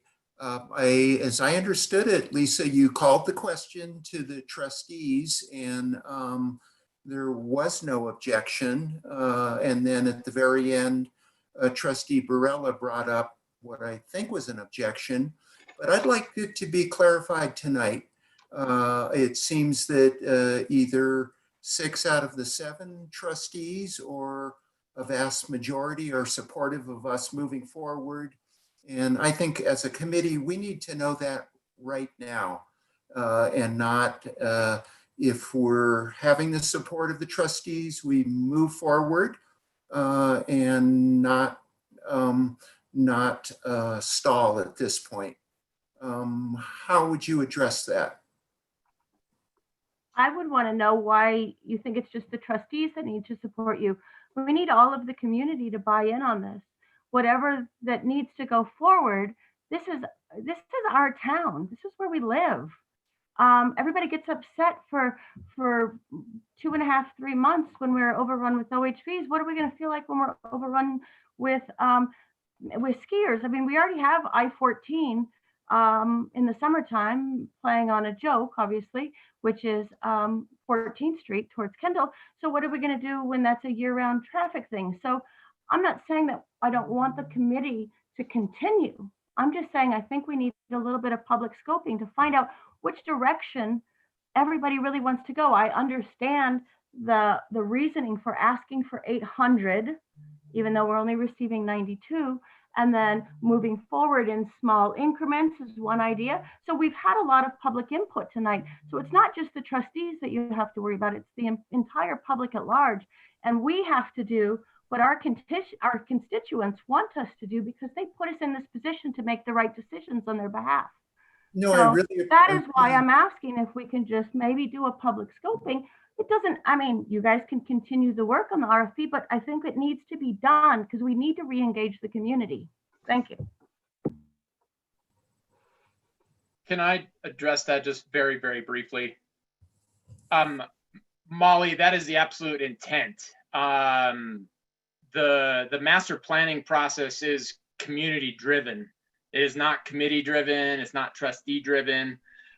We're, again, I think getting our cart a little ahead of the horse, as you kind of mentioned earlier, whereas the RFP is a very open document looking for a partner to start a master planning process. It does never commit the town to any sort of actual partner.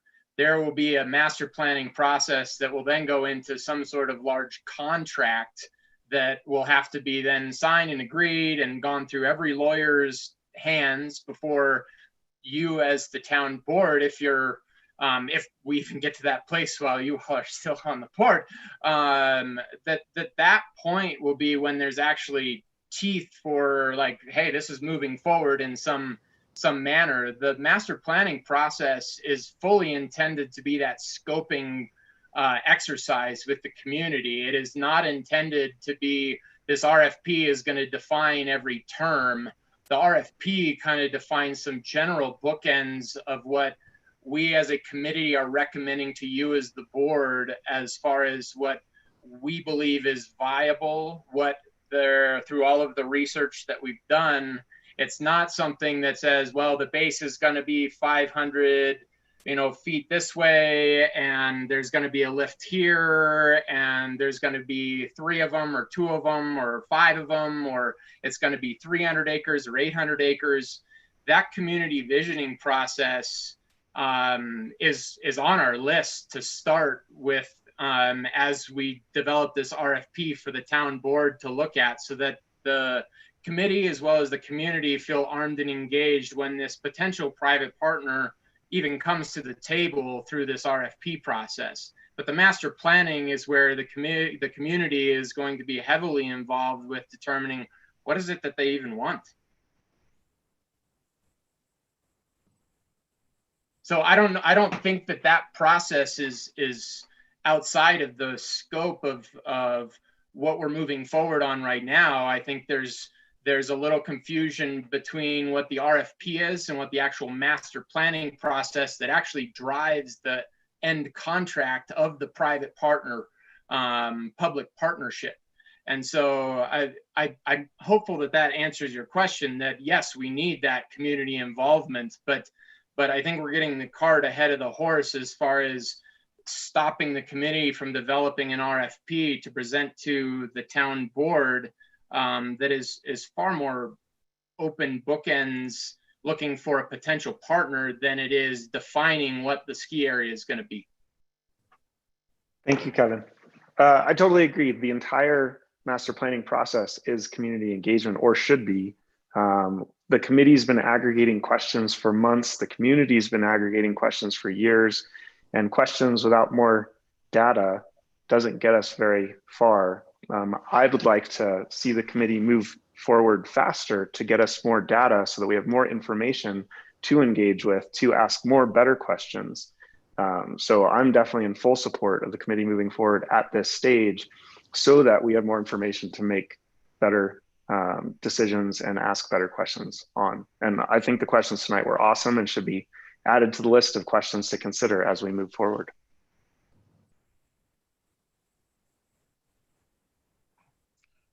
I see a hand from Trustee Harper. I do want to just let everybody know it's 7:40. This is important discussion, so I don't want to cut it short, but I will defer to the mayor for when we need to move on. Ms. Branner, Mr. Mayor, am I allowed to? Or Yeah, should we please. wait for another No, time? I mean, I'm not going to mic drop on my statement and say nobody else gets to talk after me. Well, thank you, sir. Yeah, of course. My only question, and this kind of piggybacks off what you said about wanting additional information. I believe, and my notes may not be correct, and so I do want to preface that. I believe we only had what 120 to 140 responses from the internet survey. Is that correct? I would have to go back and look at those exact numbers. I will just say after participating in the presentation from the state demographer's office and talking to SD Group about what they see with community engagement, our numbers are actually really good. I think they've been impressed with what they see. And numbers are all over the map as far as what is typical in communities. There isn't just a benchmark you can look at and say that that is, you know, kind of the magic number. You should have X% of your community respond. I did some research myself on that to try to find out what a benchmark is, and I was unsuccessful in finding that, even looking at you know, all kinds of research that had been done on the topic. So I agree, we want as many community members as possible to participate, and I think that, you know, when we talk about robust community engagement, as we get into that planning process, we are really going to open it up again and let people come in and tell us what they like, what they don't like, and help us shape this so that it reflects our community genuinely. Would it For be, some real quick local context? I'm sorry. The 2010 Town and County Master Plan in the preamble says that there was one visioning meeting with 80 participants, a second visioning meeting with 40 participants, and then the plan started getting drafted. So I'm not saying that was a good job and that this shouldn't be a better job or anything like that. I'm just saying for context, our entire 2010 master plan was based on less. Thank you. Mayor Furman and committee, if I may, I've just received an email, I believe from Melody Skinner, who said she's received Margot's comment from earlier when she couldn't get in and request that she read it for her, if that's okay.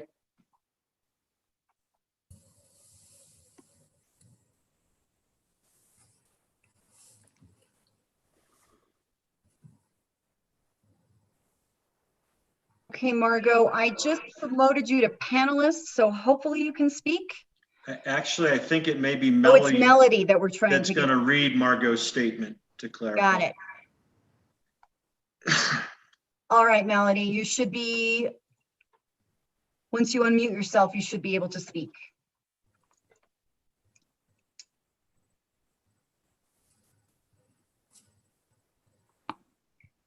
You put me on as a panelist. I was confused.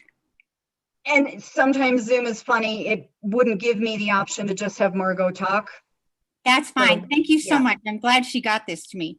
Quote, here are comments which you can read for me. On the basis of 100 to 120 person internet only survey, which the committee wrote, you are very set on entering a partnership with an outside investor. You have no mandate for this, but you have no slower stop speed, only full speed ahead. It's time to stop and do a survey of the entire community by mail with open-ended questions written by people who are not on this committee. Also, it seems to be inappropriate for present and past members of this committee to vote as trustees on these issues. They should recuse themselves. That's it for Margot, and John, I'm sorry for not signing. I don't see how to unmute. I'll take care of it. Thanks. Okay, and so I did receive a comment by email. I don't know how long we want to go with this, trustees. I will again defer to the mayor on whether we continue or hold. We're 45 minutes over. We've received a lot of great comment.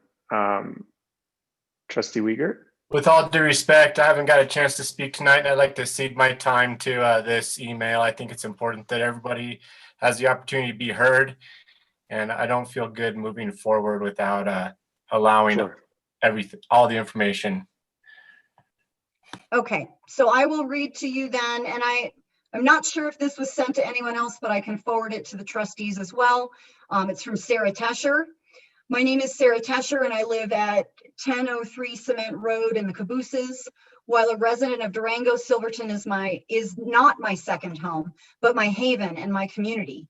I have lived here with my family for 20 years. My boys learned to ski, bike, and even walk in Silverton. Their love for the outdoors is because of Silverton. We recreate in the San Juan Mountains by using our legs, be that backcountry skiing, skiing at Silverton Mountain, Nordic skiing, biking, etc. We do not rent our place in Silverton and have no plans to sell it. It is our home. To have a ski area at Kendall Mountain would not only be such an amazing positive addition to Silverton for our family, but also I see it as a positive addition to the community. I can think of so many reasons why the Kendall Mountain is a positive addition to Silverton. More access to skiing. The local kids can ski in a larger area than what is currently there. More people would visit Silverton in the winter. It would define Silverton's winter as a winter recreation hub, etc. I have heard the argument of not wanting too many people in Silverton. My response is that people are coming to Silverton already. This past summer saw too many people, honestly, and some of whom had a high negative impact. I say if they are going to come, let's bring in tourists who spend money in our restaurants, hotels, etc., while also respecting the quietness of the Silverton community and the natural environment. This is the type of tourist who would visit a ski area. I am in favor of the expansion.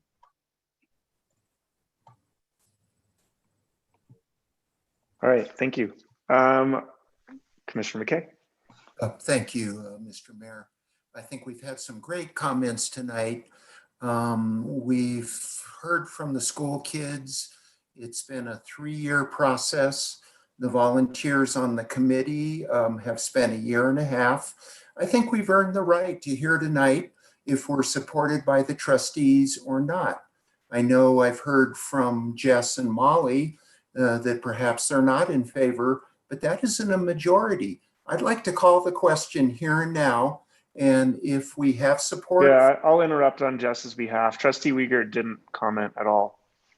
So just to clarify. Okay. Well, let me just say, I'd like to call the question and let's put it to a vote.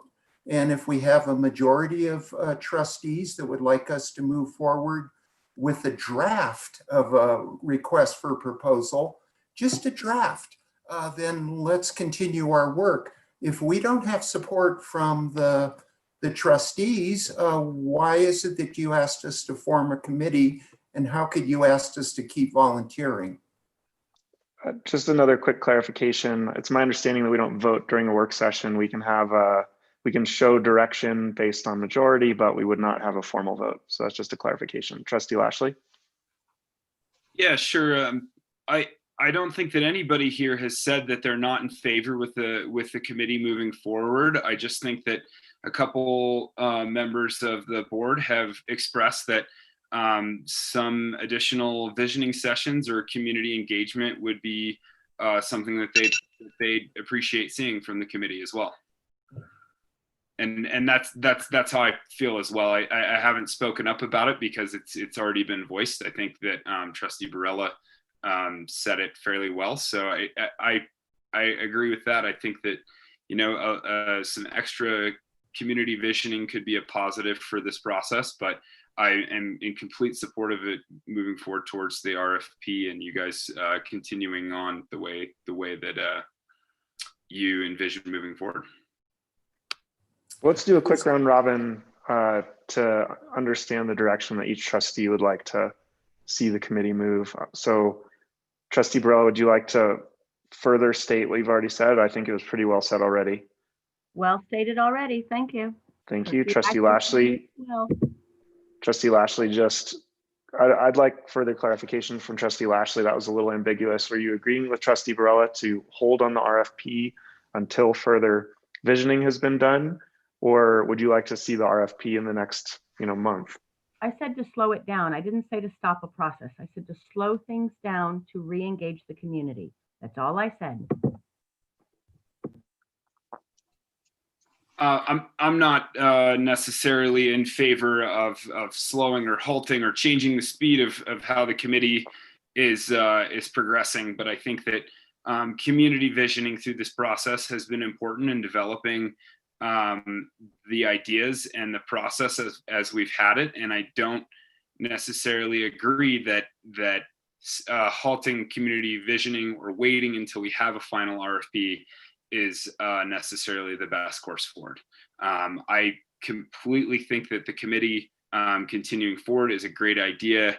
I just think that right now, kind of the engagement that we've had with the community since we've formed this committee is more talking at the community rather than engaging interactively with the community.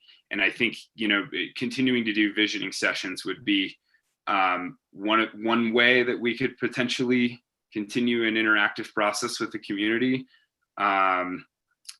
But I just would think that we could do a little bit more as far as community engagement as we continue forward with this process. I'm completely in support of the committee moving forward with the RFP. Thank you. Thank you. Trustee Wiegert, what are your thoughts?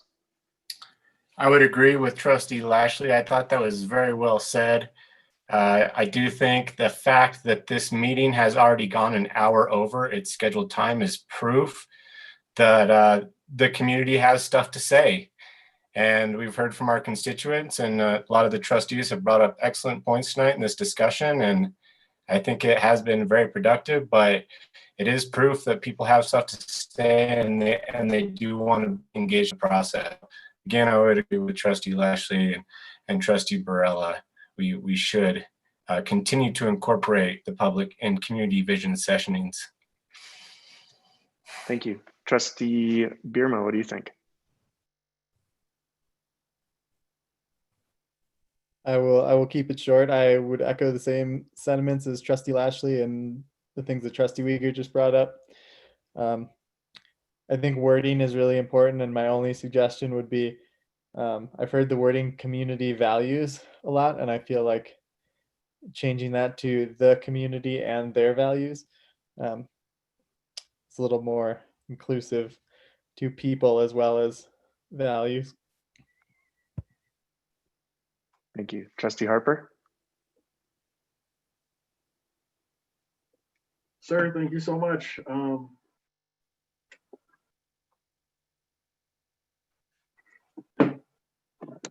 I've heard a lot tonight from everyone on this panel, from those folks that have called in. I am so proud of our friends and neighbors for taking the time and logging on this evening, of our friends and neighbors in the community that have been on this board. But I like this, what I've heard, continuing with the visioning, continuing with the discussion, continuing with values and the input. Our community is changing, and that is true. And the values are potentially changing as well. And we need to be sure as a community that every voice is heard. Every voice needs to be heard. And I believe that we need to continue that process. So I thank all my trustees, and I also thank all of the board members on the Kendall Mountain Committee. Y'all have done a great job. Thank you. And Jim, I'm not certain what you said. Are you agreeing to move forward with the RFP? I don't, Commissioner McKay, I don't think we're voting on this. I think we're having a discussion on it. We're having a consensus right now as to whether we should move ahead and continue the draft of the RFP. And I do believe, sir, that I agreed with my fellow trustees that additional community input may be introduced and included and welcomed in this process moving forward. So, Thank you. sir, I do believe I said that, and I apologize if I didn't make that clear. As a volunteer, I think we have the right to know if we have the support to move forward. So I would ask you again, with the community involvement presently and in the future, are you supporting the RFP moving forward? Sir, I believe I gave my answer, and I think you have other trustees that are wanting to give theirs as well. I didn't understand your answer, sir. With regards to which part? Yes or no? I believe that we should move forward while including the community at every step of the way. The community values, visioning, discussion, and input, as my other trustees have also stated. Thank you. Thank you. Mayor Pro Tem, well, Trustee Lashley.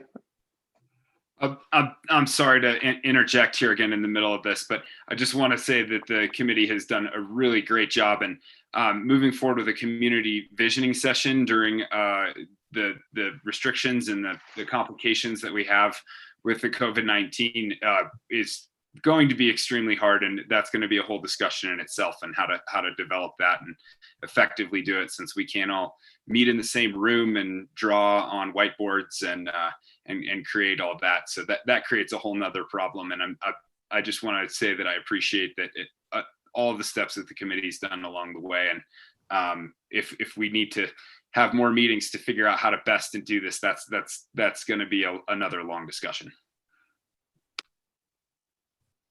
Mayor Pro Tem Barney. Thanks.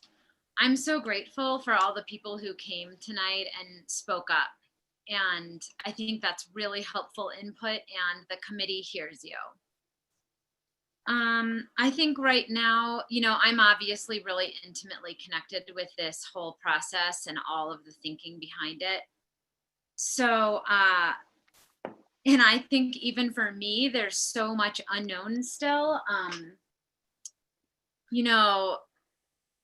We just don't have a plan to comment on, because if a private partner doesn't mesh with the town, or if there's something that we just don't know what comes out of the RFP. And so I think that to stop or slow down the process right now would be actually counterproductive to getting good community input, because really what we've learned tonight and what everyone I hope can kind of come away with is that this is such a long process, and there are so many points along the way where input's really valuable and will promote a better outcome, that I think to do that now is just going to slow down good information. And so I really would like to see the RFP be worked out, and I'd like to get the trustees' eyes on it really as soon as possible, because that's when we'll have good information for people to voice their opinions on. And I think, what I'm hearing a little bit of is like, we want community input to just, maybe I'm confused, stop the process, like either the committee stops meeting and we don't talk about this anymore, or the committee continues to meet and we try to find out what's possible.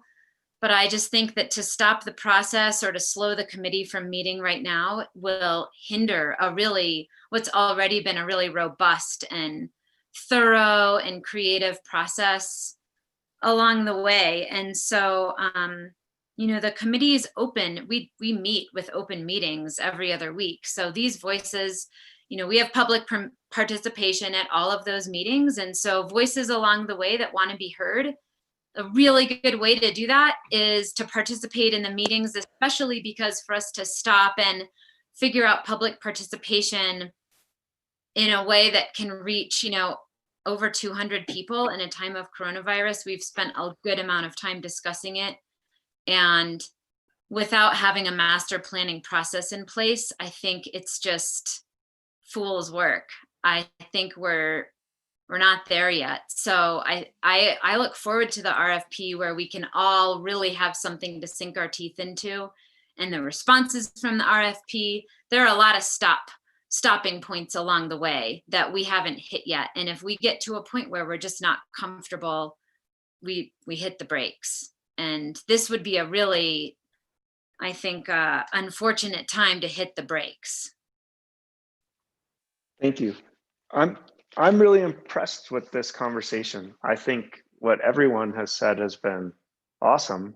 I feel some tension between the direction that's being provided. It's clear what's wanted in terms of more community engagement at each step now included. But I understand the tension that creates on the committee side of, well, how do we do that at what stage with respect to all of the moving parts? And I think maybe what Commissioner McKay was looking for with a clear yes, no is just say like, okay, I have my marching orders of being able to like, I'm going to go to my next meeting and we're going to draft the RFP. We're going to present it to the board. And then, you know, we'll either iterate or not. And I think asking for the community engagement somehow intertwined with where the committee's at is a little murky without a little bit clearer direction. And so I'm wondering if something that, and I want to make sure I'm hearing everyone correctly, because all I'm trying to do is encapsulate all of the different voices I've heard into a more clearly stated direction to the committee so that they don't have to spend 2 or 3 meetings figuring out what the next step is. And so I'm curious if a visioning session around a draft RFP would be the type of engagement that the trustees are looking for here. Because that would give clear direction in terms of what the committee's work is in terms of figuring out how to establish that community connection with our current COVID circumstances and a process by which to interact with every voice in the community around a draft RFP. If we don't, I think, provide the direction to create the RFP and vision around it, then I'm not sure what the framework of that interaction with the community might be unless we, you know, work a little more to develop that framework for the committee. Does that make sense at all? I noticed that Sue has unmuted herself and she hasn't said a whole lot. I didn't know, Sue, if you wanted to weigh in here. But I also have a clarification that I would like to make, but please. I think I want us to back up a minute, and I'm hoping everybody, all the trustees, will take time to read through the recommendations.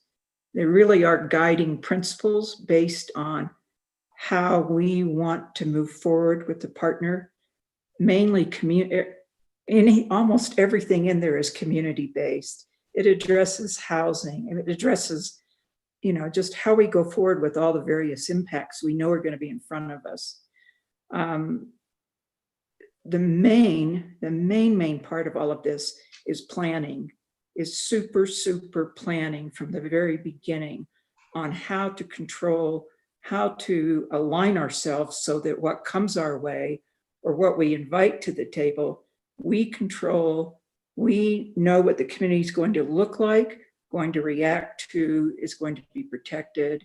It is a very visionary document. So please, I encourage you, please take time. I think you'll feel comfortable with the approach the committee's taken on.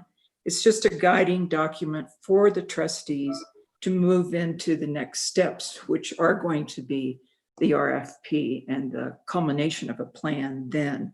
Right now, we don't have anything to talk about in terms of a plan. There are no 5 lifts. You know, the physical area of that mountain is basically between Swansea Gulch and around the power line. The 300 to 800 acres are vertical, not horizontal, like you see in much broader mountains. Most of ours go up. I totally rather doubt that we will ever see jumping into much of the 800 acres. 500 skiers a day are very doable, given the infrastructure we have currently in town. We can accommodate 500. It's all going to be phased. It's not going to all happen overnight. Please remember Purgatory is first chair 1, then chair 2, then chair 4. And it was like that for, I don't know, maybe 15, 20 years before the rest of it came along. So I know we have a lot of angst. Please read the documents so you can feel very comfortable that the town's best interests have been looked after and you've been given the tools to move forward. And if you can share those recommendations with your friends and neighbors, that's my conclusion. Thank you. Trustee Lashley and then Lisa. Thank you, Sue. And I think we really do value the work that the committee is doing, and we really do believe in the process that we have going forth. But I think that the forum you create, I think that the members of this community really desire to be heard, not necessarily to hear what you have to say as well. And I think that kind of creating a forum where you're creating a discussion and you're listening to folks is a lot different than asking people to attend a meeting and comment publicly as a sidebar to your meeting. And I think that just the way that Mayor Furman described having a community vision session about an RFP would be wonderful for the community to engage and be involved. And I think that hopefully it wouldn't take away too much from the hard work that the committee's doing, and sideline kind of your other discussions and your other regular meetings. But I think that the community really would benefit from a meeting like that. Just to clarify, my suggestion was to have the draft RFP as the baseline for that meeting so that there is something to look at and talk about, and for the people who are at those meetings to have a focal point to discuss. Thank you.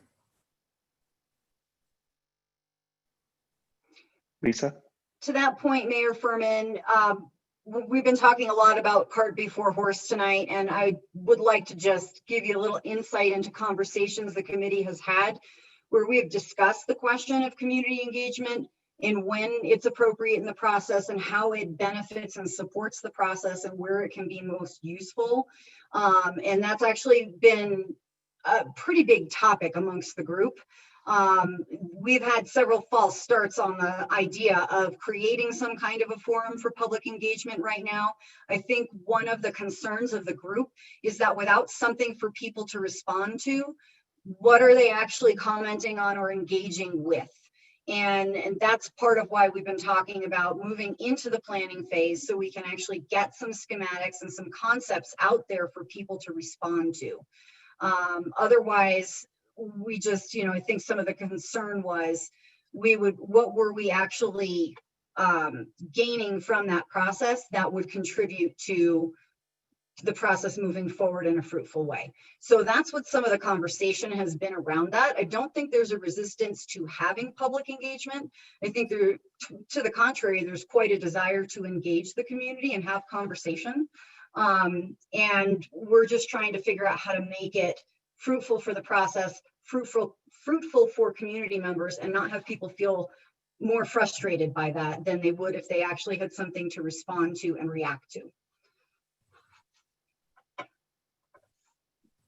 Trustee Barilla?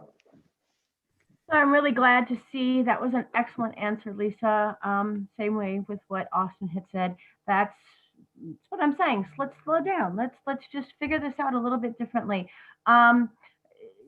Did I say to stop the RFP process? No, I didn't. I just said slow it down. Let's figure out how to do this right. Let's make sure that the community has their opportunity to speak. Let's make sure that they have the opportunity to, because right now, look at how many we have. It says 30 in the attendees, okay? So that's really big. All of them don't have their voice right now. They are listening to us, but they don't have their voice. And so we need to make sure we put it into context and we bring in their voices. Do you make each section of an RFP and bring it out for the public? However it needs to go, but let's slow it down and let's do it right. Let's do it with full community engagement. I'm glad that the committee has really thought about this, because these are our neighbors. These are our friends. This is everybody we have to live with every day. And so to push something so quickly, yes, I don't want to slow your momentum, as Mayor Pro Tem said, but at the same time, we've got to do it right, and we've got to take everybody into consideration. And all of the work you guys have done has been fabulous. That is why back in 2018, we all voted unanimously to start going forward with this process and to create this committee, so it can move forward. But we have to be conscientious of everybody around us. So I appreciate everybody's comments. I'm glad the larger conversation is having. So maybe we should just do one little section at a time. Scope out the very first page of an RFP, put it out there for people to comment on. Maybe you can get more engagement into individual meetings. I want us all to meet in person, but I know it's not happening right now, because that's when the best community engagement happens.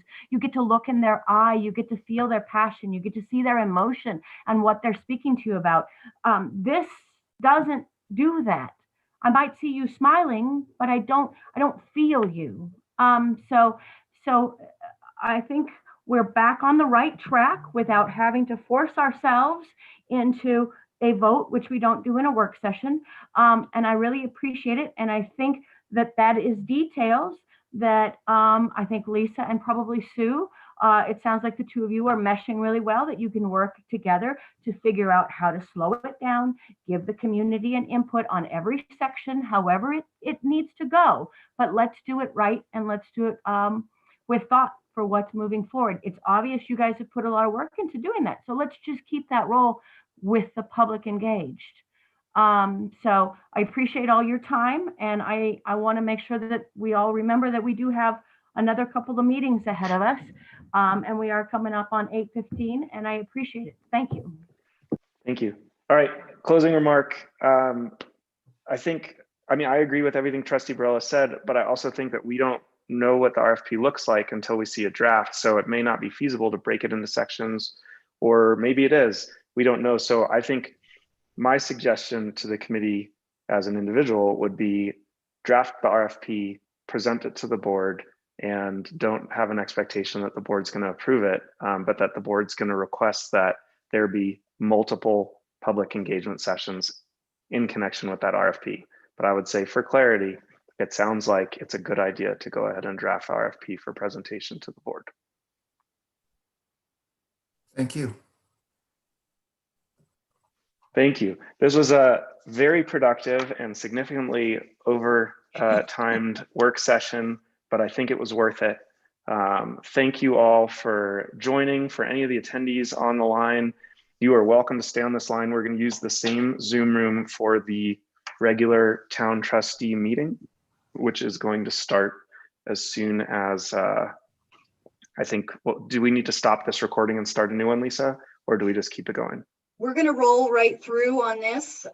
When you guys go into executive session, we'll stop the recording and do the whole procedure that we do there, but you can just carry on right now unless anyone feels like they need a quick break. And thank you, everybody, for being generous with your time tonight, and for all the input and feedback. And I look forward to having more conversation with the committee about next steps.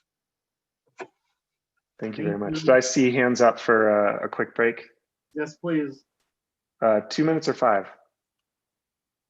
I just need some water. 30 seconds is good. Oh, Jim needs let's 5. do 5. I saw a bunch of 5. So let's do 5. We will reconvene need a little at bit more 8:20. water. Attendees, please stay. I'm sure it's going to be a really exciting meeting. So we'd love to have you. Thank you, See sir. everybody in 5 minutes.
Jordan, Lisa, and Austin and Kelly, are you all with us? I am here. It says the host won't let me start my video. Copy that. Well, we can troubleshoot as we get started. There we go. Just so Austin. you're all aware, Nathan is being trained in on how to run these Zoom meetings. So if there are any little glitches, that's probably why, but he's doing an amazing job so far. Thank you. Thanks for taking care of my dad tonight. All right. Welcome back, everyone. We are now calling to order our regular meeting of the Silverton Board of Trustees. It's November 9th at 8:22 p.m. For anyone who's attending that only wanted to see this meeting, apologies for being an hour and 20 minutes late. But we are here now. Kelly, roll call, please. Trustee Barella. Here. Trustee Harper. Here. Trustee Wager. Here. Trustee Bierma. Here. Trustee Lashley. Here. Mayor Pro Tem Barney. Here. Mayor Furman. Here. Administrator Ryder, would you like to lead the Pledge of Allegiance? Yes, Mr. Mayor.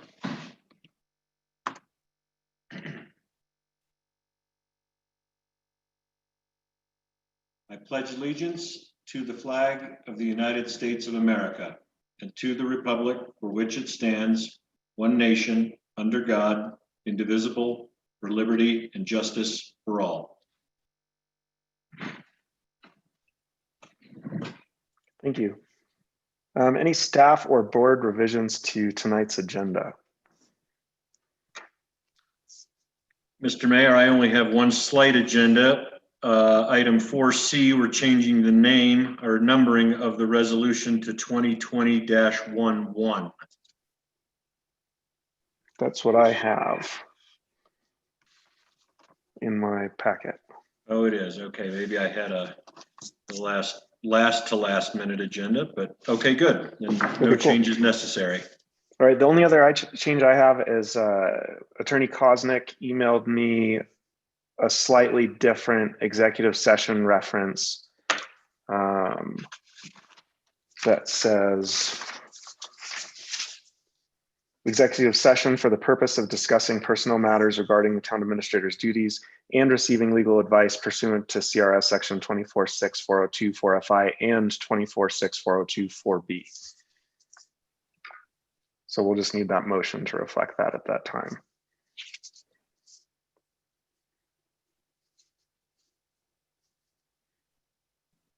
Any other trustee agenda revisions? Great. We'll now move to public comment. For those who are attending on Zoom, if you please click raise hand at the bottom of your screen, we will promote you to panelist and you'll be allotted 3 minutes to speak.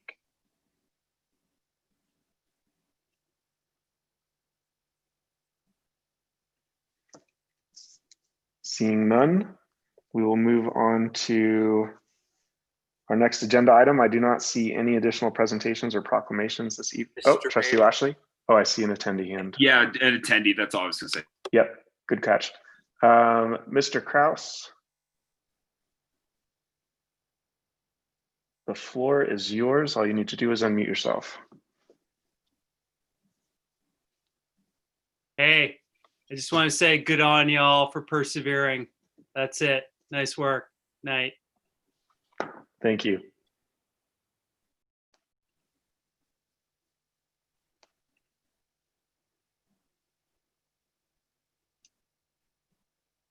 All right, I do not see any others. So moving along, new business 4A, consideration to approve loan or lease financing option for Bison Groomer. Administrator Ryder, would you like to give a quick overview? I know that the terms are in our packet, as well as a recommendation of what you'd prefer. Yes, of course. The first page is a financial analysis between the two options. To put it in context, as Attorney Kosnick reviewed the loan provisions, the length of term, collateral in the form of the groomer, it became concerning that we may not meet the provisions of Tabor. We went back to the bank, and in order to meet those, we were going to have to tie up the purchase price of the bison groomer to the tune of $53,000 in some type of restricted CD or savings account or something like that. So with that information, we went back to Bison to see if they had financiers that could do a traditional lease option. We asked the bank about that option as well, and it became cost prohibitive through attorney fees on the bank side to create those options for us. So Bison has a financier who does these type of things as a routine, and we asked them and they provided for a lease purchase option to consider as well. What I've done here in the numbers section is listed out the terms of each and done a present value analysis of our investment. They are close, but not that close to make it financially neutral. The net present value of full term of the loan is $43,000. The net present value of the lease option, should we elect to purchase the vehicle at the end of the lease term, is $53,000. Ironically, that's the fair market value of the Bison that we're purchasing. You know, both options are good. The loan is a little cheaper, but it lacks the flexibility of a lease. And what we need right now is financial flexibility. It's a tough call. I usually like to go with the lesser of the two investments, but in this time of uncertainty, continued uncertainty, financially, I think we need to stay a little more flexible and not tie up $53,000 as collateral for the interim or for the time being here. So I think it makes the lease, if something terrible happens and financially we need to preserve liquidity in our cash reserves, we can turn the thing back in under a lease and not have it. Now, of course, that would mean no grooming. We'd have to be in some pretty dire straits to start to get, to those levels of service reduction. But I think we all know anything can happen. And my preference is to keep cash options liquid and open to us, and therefore am slightly recommending the lease option for those reasons. Thank you. Any trustee question, comment, discussion? Trustee Lashley? Thank you, Mayor. Yeah, I mean, I'm okay with either option here. If option two puts us in a better position to utilize the town finances for other things, I think that's okay. So am I to understand that it's $38K over 5 years if we don't purchase it at the end of it? Because this is also a used piece of equipment. There's nothing to say that we, in 5 years, maybe we could come up with a strong grant application for another newer groomer that might benefit us more for the next 10 years after that. Who knows? Yeah, it gives us that option. I talked to John Seitz about it, who's very familiar with these pieces. And, at the end of 5 years, 15,000 is a fair market value estimate purchase price that Bison provided us. If you look up in the 5th year under the bank loan option, to buy out the loan at that point, we do not have a prepayment penalty, I should point out, would be 16,654. So the two buyout options at the end of 5 years are fairly similar. And, these guys will take good care of the equipment. The fair market value at that time to a free market buyer may in fact be more. That's many times what happens to our heavy equipment. We have a lease purchase option with purchase price at the end of term where the fair market value of the vehicle is far more than the purchase price listed in the lease option. So you also can create a benefit there under both options. But, the fair market or the purchase price at the end of each term is pretty similar. Is there any difference between the maintenance obligations, the insurance costs, or any warranty between the two options? No.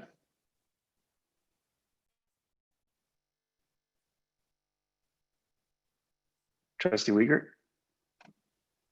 Thank you, Mr. Mayor. It's evident to me that our town administrator, Mr. Ryder, he's done his homework with Mr. Seitz, Public Works Director. You know, I have faith in you guys. I think the lease is a good option to go. I think the financing there, John, you've done, it looks excellent. I'm okay with that option. Any other discussion, or do I hear a motion to, do you need a motion or just direction? No, I think we need a motion to approve pursuing the lease, and then the next consideration under new business would be to consider approving me to execute the related documents to put the lease in place. And is it possible to do both of those in a single motion? Or would you like them separate? I think separate. Okay. So do I hear a motion to approve the lease of the Bison Groomer as recommended by Administrator Ryder? So moved. Thank you, Trustee Lashley. Do I hear a second? Trustee Barella, thank you. Kelly, roll call, please. Trustee Barella, Yes. Trustee Harper, Yes. Trustee Wager, Yes. Trustee Beerma, Yes. Trustee Lashley, Yes. Mayor Pro Tem Barney, Yes. Mayor Furman. Yes. All right, thank you. Next item is consideration to approve the execution of lease documents by Administrator Ryder in connection with the lease of the Bison Groomer. So moved. Thank you, Second. Trustee Barella. Thank you, Trustee Lashley. Kelly, roll call, please. Trustee Barella, Yes. Trustee Harper, Yes. Trustee Wager, Yes. Trustee Beerma, Yes. Trustee Lashley, Yes. Mayor Pro Tem Barney, Yes. Mayor Furman. Yes. Thank you very much. The next item 4C, consideration to approve resolution 2020-11, providing that certain elected and/or appointed officials of the town of Silverton shall be deemed not to be employees within the meaning of the workers' compensation laws. I asked for a little context on this, and Administrator Ryder said this is very normal course, but I would love some additional context there for us as well as for the public, just so that we can explain what we're approving. Sure. As you know, Board of Trustees and staff are covered under standard town-provided workers' compensation insurance should you get injured on the job. We do have certain elected and/or appointed volunteers to boards such as the Planning Commission, boards or commissions, Planning Commission, Historical Review Board, Library Board, and the Zoning Board of Adjustment, include volunteers that are not covered under normal town workers' compensation. By law, we are required, and this is what we have historically done, not to extend workers' compensation to those volunteers. An example would be Ms. Rich on the Planning Commission and Historical Review Board. Therefore, we do not pay the associated premiums with that compensation or with that workers' compensation insurance. But by law, it is required, a resolution is required to officially opt out of that coverage for those individuals who are not town board or staff that is covered under our standard insurance. Thank you for that additional clarification. Trustee Lashley? Yeah, and I believe this is something we do every year. Is that correct? Yes, Yeah. sir. I guess the only other question I had is this typical in other towns as well, or other municipalities? It's certainly common that, yeah, they have to make the consideration. I did not do research on if anybody else does this or not. I can find that out. My guess is most don't.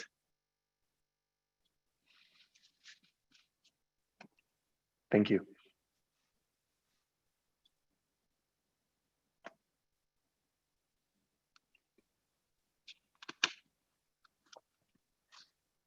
Do I hear any additional questions or discussion, or would someone like to make a motion? Trustee Lashley? I'll make a motion to approve resolution 2020-11, providing that certain and/or elected officials and/or appointed officials of the town of Silverton shall be deemed not to be employees within the meaning of the workers' compensation laws. Thank you, Trustee Lashley. I'll second. Trustee Harper? Thank you, Trustee Harper. Kelly, roll call, please. Trustee Barella? Yes. Trustee Harper? Yes, ma'am. Trustee Wiegert? Yes. Trustee Bierma? Yes. Trustee Lashley? Yes. Mayor Pro Tem Barney? Yes. Mayor Furman? Yes. Thank you all. And our final new business item, consideration to approve resolution 2020-12 to approve participation in rural jumpstart program. So the Rural Jumpstart Program is a business program that offers certain grants and financial assistance and programming to help rural businesses. I can tell you that neither the county or the town has either found the need or qualified for any rural jumpstart program in recent and less recent history. Last time we approved this, and apparently it was maybe even supposed to be annually, but it's been missed. Laura Lewis of Region 9 identified this gap with Administrator Tookie and I, and highly recommended that we stay active in this program in the case that we qualify or have a need that the Rural Jumpstart Program can help us with. So this is just a resolution authorizing, or the board authorizing that we remain a part of this program and participate in it. There is no financial obligation. I should point out that the county has passed a similar resolution re-upping their participation and has included certain tax abatements as part of their resolution that they would allow in the event they had participated in certain programs that would require that financial commitment. We did not in 2017. I'm not advocating that we do now. I have talked through Laura Lewis, some leadership at the Rural Jumpstart Program, and they have confirmed that we do not need to make a financial commitment at this time, but do in fact need the resolution to stay active in the program. And so I'm asking the board to consider this resolution to keep us active and renew our participation. Thank you. Any questions?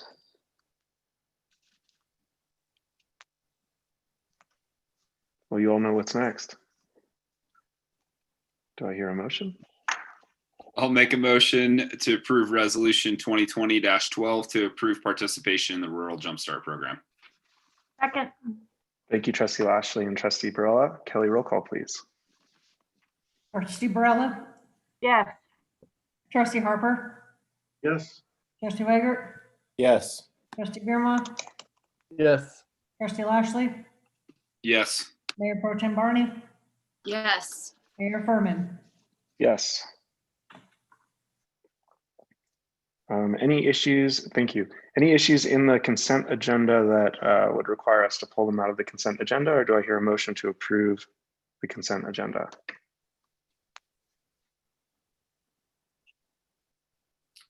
I'll make a motion to approve the consent agenda. Second. Thank you, Trustee Lashley and Trustee Harper. Kelly, roll call, please. Trustee Barella?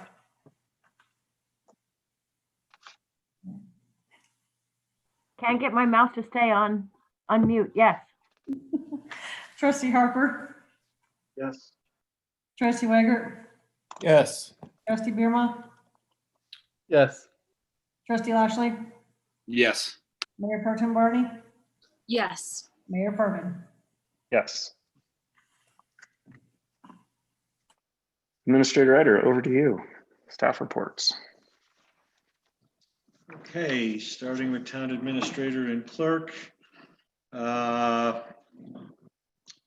Numerous meetings, all pretty good. Ready grant strategy, like to note, we did approve to turn administration over to the county, which I think was a good step.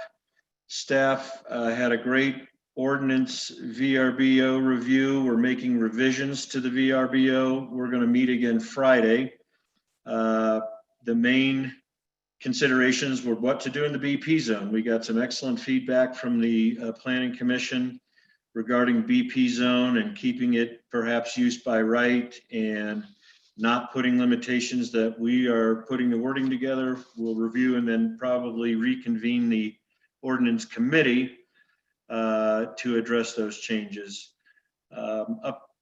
Tomorrow, I'm going to participate in a hybrid work environment webinar that gives guidance and training on how to manage through these new environments we're in, where there's both virtual and in-place employees, which I thought would be great to listen in on. In the to-do list, lots of things, working on them all.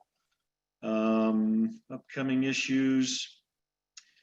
I noticed in our first work session, the Finance Committee got tasked with a lot of pretty complex and important issues. So we'll be convening that committee shortly to begin discussion of those. OHV strategy adjustment. I think we know that and some other things are becoming topics. So I'll be putting a strategy together for the board to consider as to how to proceed and approach that issue on a community-wide basis. Moving on to Ms. Branners. Obviously, she's been working very hard on the KENDALL presentation that you saw tonight, and kudos to her for a great job. MailChimp is up and running and seemingly very effective. People are signing up. People are opting in and out of what they want to see.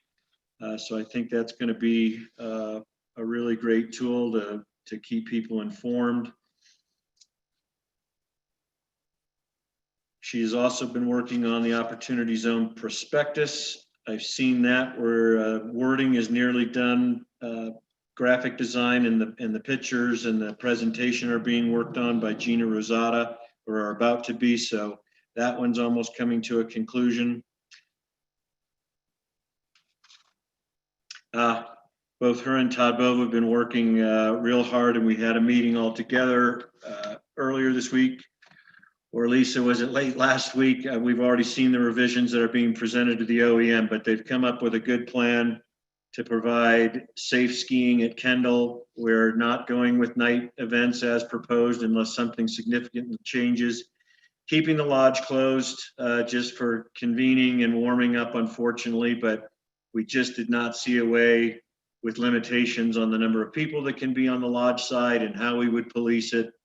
And don't want to risk, a break there that would potentially shut the ski area down. Hopefully people will be understanding that part of it's closed. We're keeping the restrooms open on a 50% occupancy basis. We'll still sell limited concessions, and the gang came up with what looks like an effective way to rent skis this year that I think is one of these things like bump outs that we may carry forward after COVID, where they've set up timeframes where a certain number of people will sign up online and say, we want to bring our family of 4 in at 10:30, 11, 11:30, 12, whatever the case may be. At this point, only a limited 4 will be able to be upstairs in the rental area at one time because of the space limitations and COVID.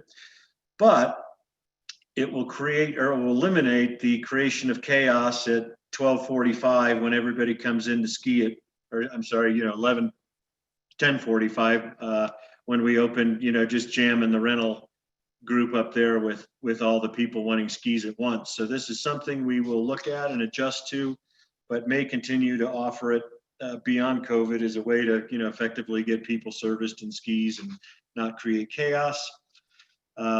They've come up with a really cost-effective online reservation, season ticket pass sale, day pass sale system online. Nominal cost to get it programmed for us, nominal cost to maintain. I'm talking, $200 initially and far less than that just for a monthly maintenance. So again, another system that we may use going forward. We're looking at some integration of that system into the POS system. We have a scanner and skier counts. We're not sure if that's going to be available to us at the opening, but working on uniting all these programs because the three of us all realize as a top priority beyond getting open and opening safely is to start to gather data for the reasons we talked about tonight. We think use of KENDALL, who's skiing, when they're skiing, where they're coming from, all these things are going to be really important as we continue to have KENDALL expansion and evolve. That's what Todd's been working on as well, getting KENDALL open. We passed our ski lift inspection. Always a tense moment as usual. Power failed the day before. That was a San Miguel power issue on one of their power towers. They thought maybe a bird landed wrong on or something. But anyway, Todd will attest to the fact that something the day before always happens and they need to scramble to get it fixed. And once again, they did. So he and Chris Higgins did a great job there. Obviously working on the opening of KENDALL. Also Todd, who took primary responsibility on the GOCO grant for Columbine. That grant is in, and we are expecting an answer as early as Monday of next week. So that will be an exciting moment. Yes, Trustee Barella, we've all got our fingers crossed, because that would be an awesome project to potentially start demo this fall, but definitely start in earnest in the spring. And great job by Todd and the group getting that ready and submitted. And hopefully Monday, Todd will have some good news for us. And Director Adair, as usual, very busy, lots of applications coming in for consideration, some variance for the Board of Adjustment, but the volume doesn't stop. And she's looking at all kinds of things and helping our code committee. She and Bill and I are staff on that committee. We meet Fridays each week, and we're still working, as I said, on the VRBO finalization. Our next one looks to be possibly avalanche zones, but we're looking at some other possibilities to tackle next. But VRBO is the one we want to get finished up and up to the board for final approval. And that's all I have, and can entertain any questions. Trustee Lashley. Well, first, thank you very much, Trustee Lashley. Yeah. Thank you, Administrator Ryder. I just had a question kind of with the rise in COVID outbreaks again. I've been hearing some rumors swirling about the state starting to impose other restrictions, and was just curious if any of the town staff members or any talk has kind of surfaced with the town, or if you've had any direction from the state as far as that. We definitely shaped our operating plan from state guidelines to date. Lisa Branner and Todd, Lisa combs this stuff daily as far as state guidelines and skiing. Of course, our plan has to go up to OEM and Becky Joyce, who also is scanning this stuff. And state guidelines came out kind of on the fly. There probably will be adjustments. We all know that this current state and just locally, any outbreaks got to be monitored and adjusted to for sure. State guideline wise though, I would credit Lisa and Todd for staying on top of that stuff literally daily. And Trustee Lashley, was your question specific to KENDALL or the town generally? No, more the town generally. I'm hearing that maybe by like Friday again, that they're going to be releasing another set of restrictions. Yeah, I know Denver over the weekend put a curfew of 10 o'clock on restaurants and social gatherings to respond to some bigger outbreaks up in the metro area up there. I have not heard from OEM. We have a meeting tomorrow at 10 o'clock, which I would expect to hear of any proposed changes coming up here. Yeah, I'm not sure about what our testing capacity is, but I know that there are a couple of counties advocating for mandatory testing within 72 hours of traveling out of state for residents. I don't know how they would monitor that, but I did see that come across through a cast email today. I haven't heard that here. I do know our testing capability is robust. In fact, we helped you, Ray, in the last couple of weeks with our Abbott machine and the instant testing to assist that community. And, they've handled quite a few tests with our recent issue and handled it beautifully. So their absolute maximum capacity hasn't been met yet. It's been taxed, but they're doing a fine job. Administrator Geiger, would you just at that OEM meeting tomorrow kind of voice some of those questions for us? Like, try to get an update as to, our testing capacity firmly from them. I know that we're in pretty good shape, but just ask, and then try to, I don't know if it's time for us to have another update from the OEM folks at our next meeting, or if we're going to need to have one earlier. But I mean, I think it's definitely, with cases on the rise, it's kind of looking inevitable that we're going to be going back into some form of lockdown. Yes, I will pose the question. I'll email you as a board if anything pertinent or significant or immediate comes out of that meeting.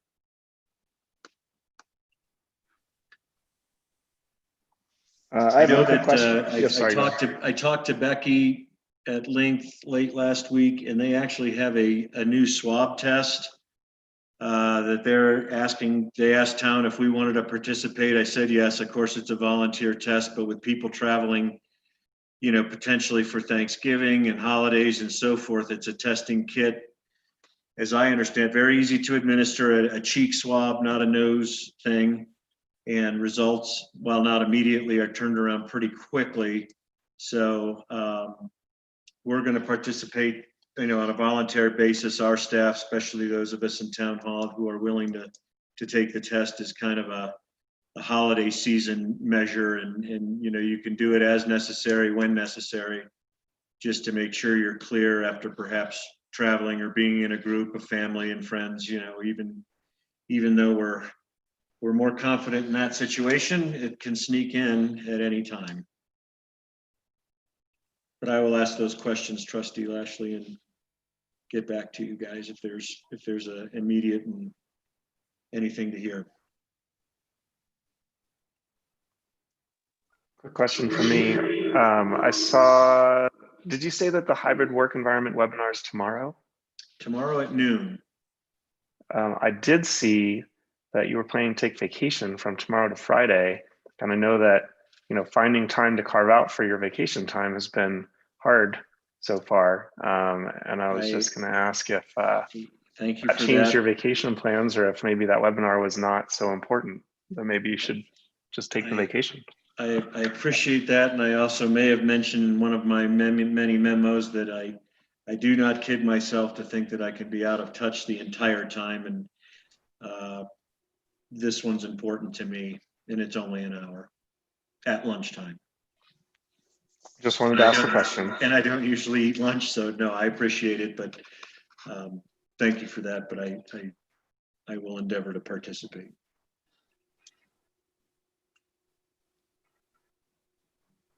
Any other questions, comments, or discussion on staff reports? No, sir. Great. Any committee reports? You guys want me to talk about KENDALL for a little bit? Just like a half hour or something? Sure. What's going on?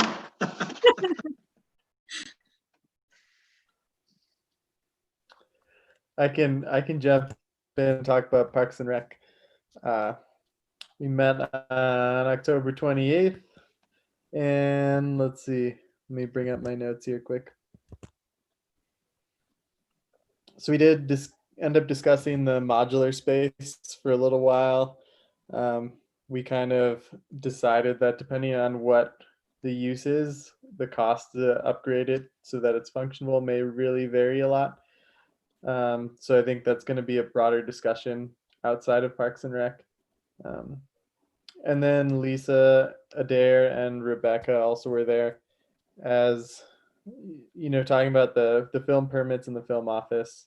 And we discussed creating a trigger point tree structure to kind of delineate what needs to go to town board versus what can be dealt with by staff. And they kind of presented an overview of the current film structure and kind of the past experiences that have dictated that. There's also a brief discussion around creating a cemetery advisory subcommittee, kind of forming to support the Parks and Rec Committee. Just because we do have a really dedicated small group of people that are into that, and also going over the fee schedule for rentals, and possibly have Nate researching to update the fees. We threw around the ideas of potential private use of Kendall ski area on days it's closed, and then going to a minimum 2-day rental of Kendall during the peak season, just because it was really difficult to book weddings and events back to back, and kind of having a twice a year request for fee waivers. I think that covers pretty much everything that we had discussed in that meeting. Trustee Bierma, was there any talk of using the modular, temporarily in the immediate future as the food bank, storage, and office? I can report that Kim White and I exchanged voicemails today, and she's actually come up with some money as well to help with the renovation of the modular, if I heard her correctly. So any objection to moving forward with that, for the next, say 6 months? Yeah, I don't have any objection with that, and I believe that came up just after we had our meeting. So I don't think that was on our radar when we met. Okay, great.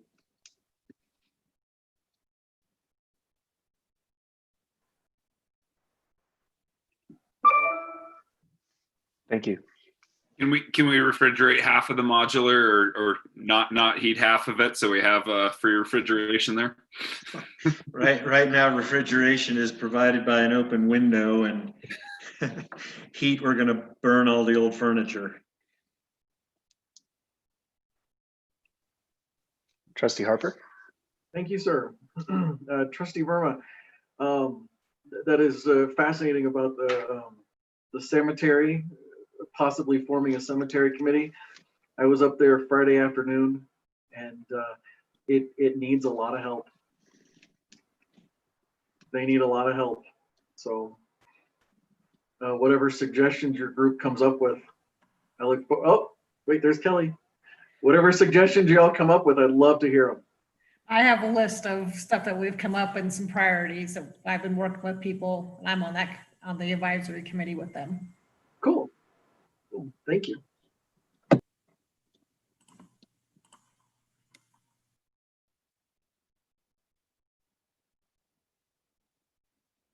I would only say that Finance Committee, get ready. We have an agenda of some pretty significant things to begin working on, and I'll be calling on you soon.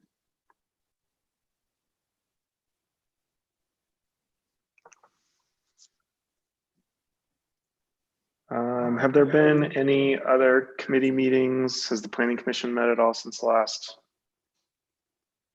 meeting? I don't think so. Okay.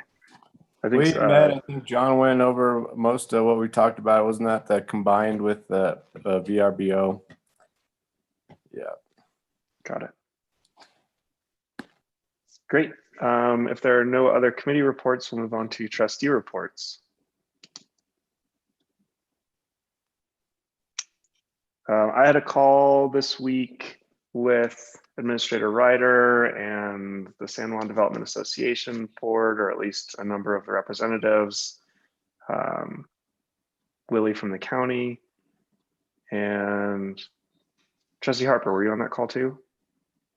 No, just a discussion of how to administer the READY grant that was awarded to the town, the $85,000 that we talked about last week or at the last meeting. And the county volunteered to be the employer of the person that's hired with those grant funds to take some administrative burden off of the town. But it in no way changes the scope of the role in terms of an economic development focused role for town related items. So they will be employer really in name only with respect to processing payroll and insurance and things like that, but they will still fit whatever the structure was that was intended when the grant was applied for. Any clarification there, Administrator Ryder? Nope, I think that's a good explanation. It helps. I don't know if there's going to be any synergy. The county also got a grant on behalf of MSI, and they're going to be hiring a consultant to do a kind of an innovation center site conceptual analysis. So they have both ready grants under their umbrella, but the main, and thanks to Administrator Tukey taking them on as the employee instead of the town. And as Mayor Furman said, this position will be mainly guided by the board of San Juan Development Association.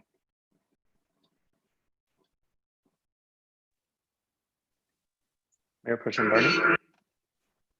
I just wanted to acknowledge we had a really good joint town and county session last week for public maybe who are not at that meeting, who are here. It was really informative, and I just thought we had some good discussions. Helpful for me, for sure. Agreed. Thank you. Well, no other trustee reports. We'll move along to continued business. And our only item is discussion regarding continuation of ordinance 2020-04 regarding extended premises. Oh, I'm sorry, we have two items here, but that's the first one. Did we want to continue that discussion today? It was more of the long-term planning for what we may do with that as opposed to the current state of the bump outs. Well, they're all down now by option of the restaurateurs who still had them up, Shady Lady and Trustee Lashley's business. So practically speaking, we're done. There are a few options. They don't need to be discussed tonight. We can terminate this ordinance and rewrite it before next year. If we want to continue this practice, either COVID or no COVID, it was very popular, as we all know. We can leave the existing ordinance. My suggestion might be to amend it to have kind of start and end dates so that we know, and we can always have the option to extend. We could look at something like that, but unless you want to terminate it tonight, there would be no other action that I would propose, as practically speaking, we're shut down.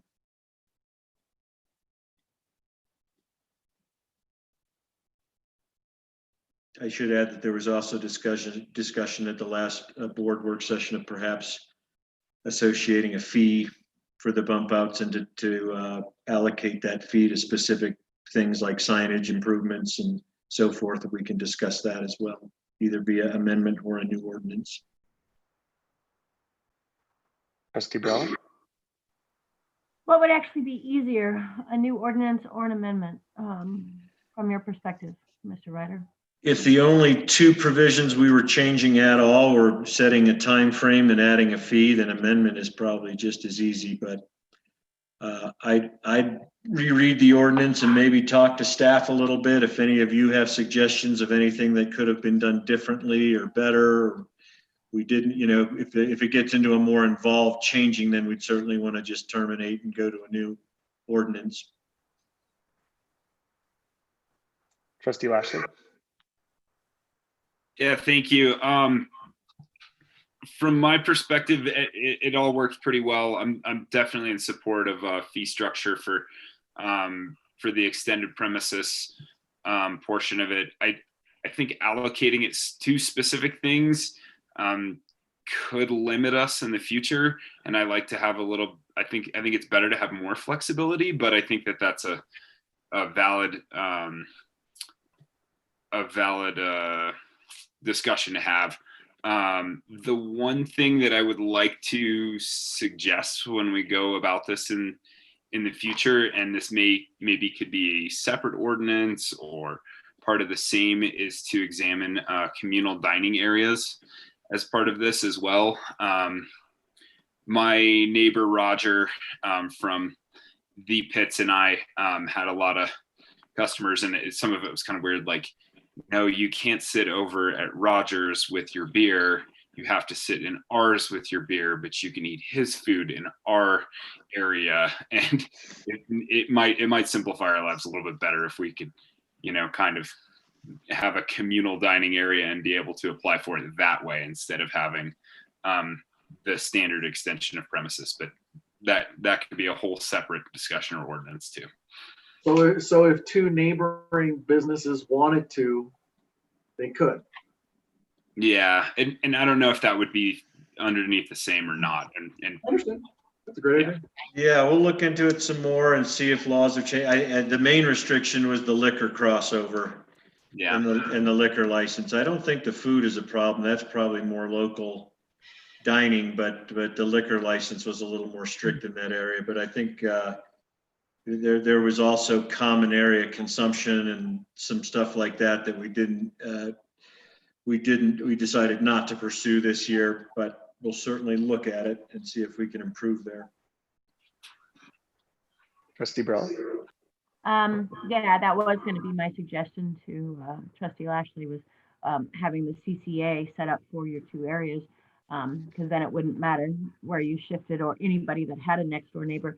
And the fee structure, for those of us who did have an extension of the premises based on a liquor license, do we need to write a provision just slightly different, because we did have people partaking in this who didn't have liquor licenses.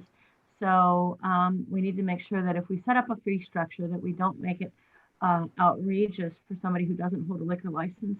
Because I know from my experience that it was a great gathering space because people couldn't sit at the bar, so they chose to sit outside. So we did have a tremendous amount of business that way.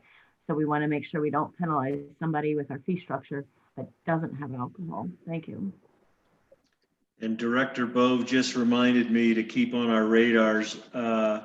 We did not have any special events pretty much at all this summer that would have normally tied up barricades. So we will, if we explore a fee and at least year by year, a barricade purchase may be needed if we get back to a normal event schedule in addition to bump outs.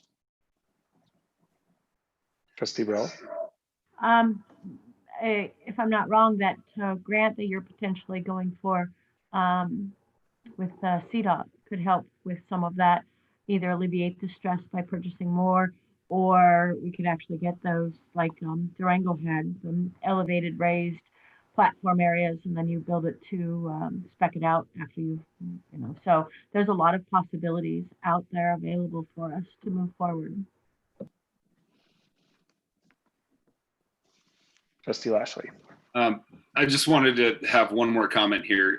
Thinking about it, a fee structure I think is pretty appropriate when we talk about full capacity seating too. That if we're severely limited in our capacity seating and this thing keeps going on, then that really was a huge boon for our business this year to be able to kind of maintain. It wasn't normal seating capacity by any means or any chance, but it did help us out quite a bit, being able to feed the masses.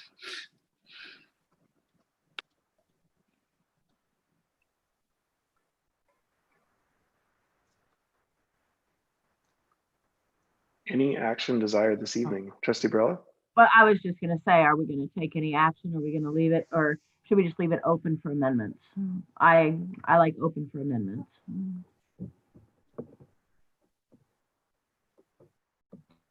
I like that as well. We can leave it open, we can amend it, and we don't have to change anything right now, but as we kind of come up with different changes, we can figure out what to do best. Any issues with that? Great. All right. Thank you, everybody. I'm moving on to 2021 draft budget updates. We're working on a number of things. I don't have numbers. Number one, I would like to suggest a final budget work session before approval before the November 23rd regular board meeting. I don't think there'll be many changes. Some of them will be fairly significant. Some of them I think you already know about, like we have removed the option of the planning assistant and are taking a different direction there. We have once again received great news on our sales tax that we collected in November for the month of September. Last year we did 155. I was projecting 140 and we did 192. So that changed the landscape for the 2020 projection to the point where we're not going to only break even. We're going to go a little surplus. It looks like for 2020, which is completely and utterly remarkable. And the adjustments we're making to the 2021 budget are lowering our deficit. We had started out in the initial draft work session at about 92. At the most recent one on November 4th, we were in the 60 range. We're now into the upper 30 range and continuing to look for some places we can cut and adjust.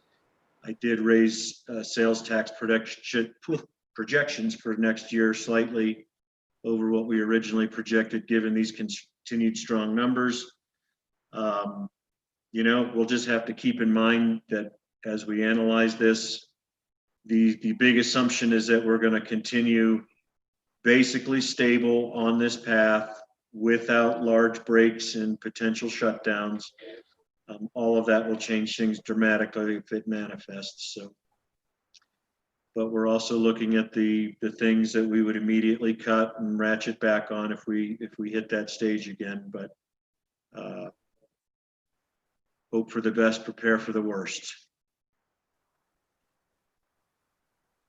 Great. So is everybody be agreeable to a November 23rd budget work session? And I'm happy to split it and do it, whether you like to do it all in one day. You know, we'd start it maybe at 6 again. I was going to recommend, if this is going to be our final budget work session before we're looking to approve the budget, starting even earlier, breaking it into 2 sessions so that we don't, or alternatively being open to going over like we did today with that work session into this meeting's time, just so that we don't prematurely end a budget discussion before our last. I'm agreeable, and I want to make everybody aware that that's Thanksgiving week, and so I didn't want to push too far. If we split it into that week, we could go backwards. We'll be prepared, you know, really, you know, say Wednesday on the week before Thanksgiving. So let me see what date that is for you. Do we create something like the 18th, 19th, or 20th before? Do we create any issues for us to do what we just did tonight to delay our normal meeting start if we're all present and people who are joining us can see that it's going on? I don't think so.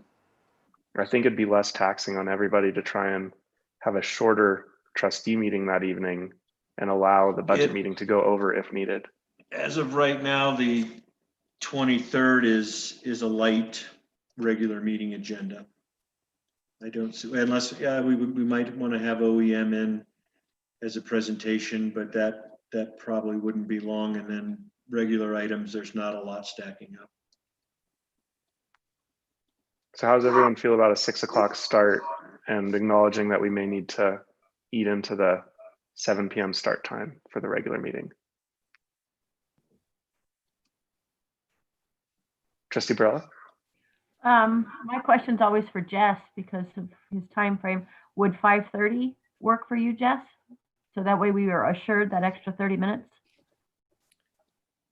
It's always a push to come home and try to get cleaned up and feel comfortable for the meeting, put on a nice collared shirt and all that. But work sessions, you know, I have been trying to make exceptions for those because I don't think we all want to have meetings every day of the week, you know, which is kind of where we're at. It seems like we've had a ton of meetings lately, but thank you for your concern. I appreciate that, Trustee Barella. I'll try to make that work.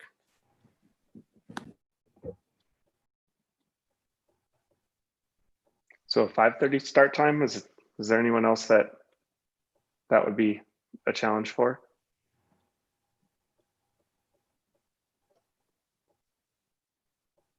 Be clear, I'm not okay with 5:30 start time. Okay. I'd like 6. Yeah. Okay, thank you. Yeah, I didn't follow, so I appreciate the clarification. So 6 o'clock start time, and we'll do our best.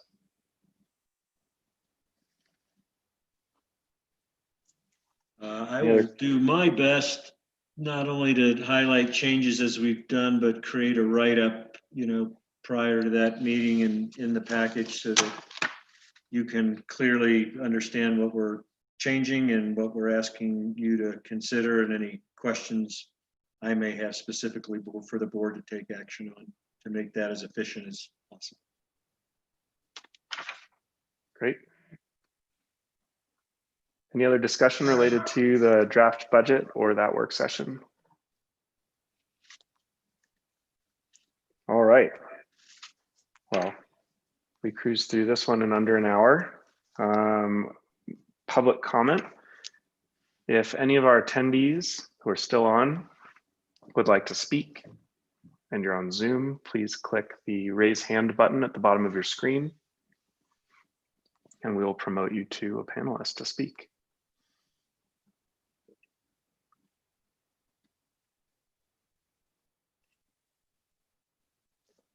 Seeing none, our next agenda item is to move into executive session. For the purposes of the attendees, we will ask you to voluntarily leave the Zoom meeting so that we don't have any technical difficulties in the future, allowing you to rejoin the Zoom meeting. You are all welcome to rejoin the meeting following the executive session, but I note that all we will do upon re-entering the public session is to adjourn the meeting. So if you would all please exit the Zoom meeting at your leisure, that would be wonderful. Thank you all for joining us tonight. And for the trustees on the line, let's just take another 3-minute break. I will note that Attorney Kosnick asked to have a quick 2 minutes with the trustees before Administrator Ryder joins. So Administrator Ryder, Attorney Kosnick will shoot you a text when it's time to jump back in. So let's just say 9:23. Give everybody 5 minutes. Thanks, everybody.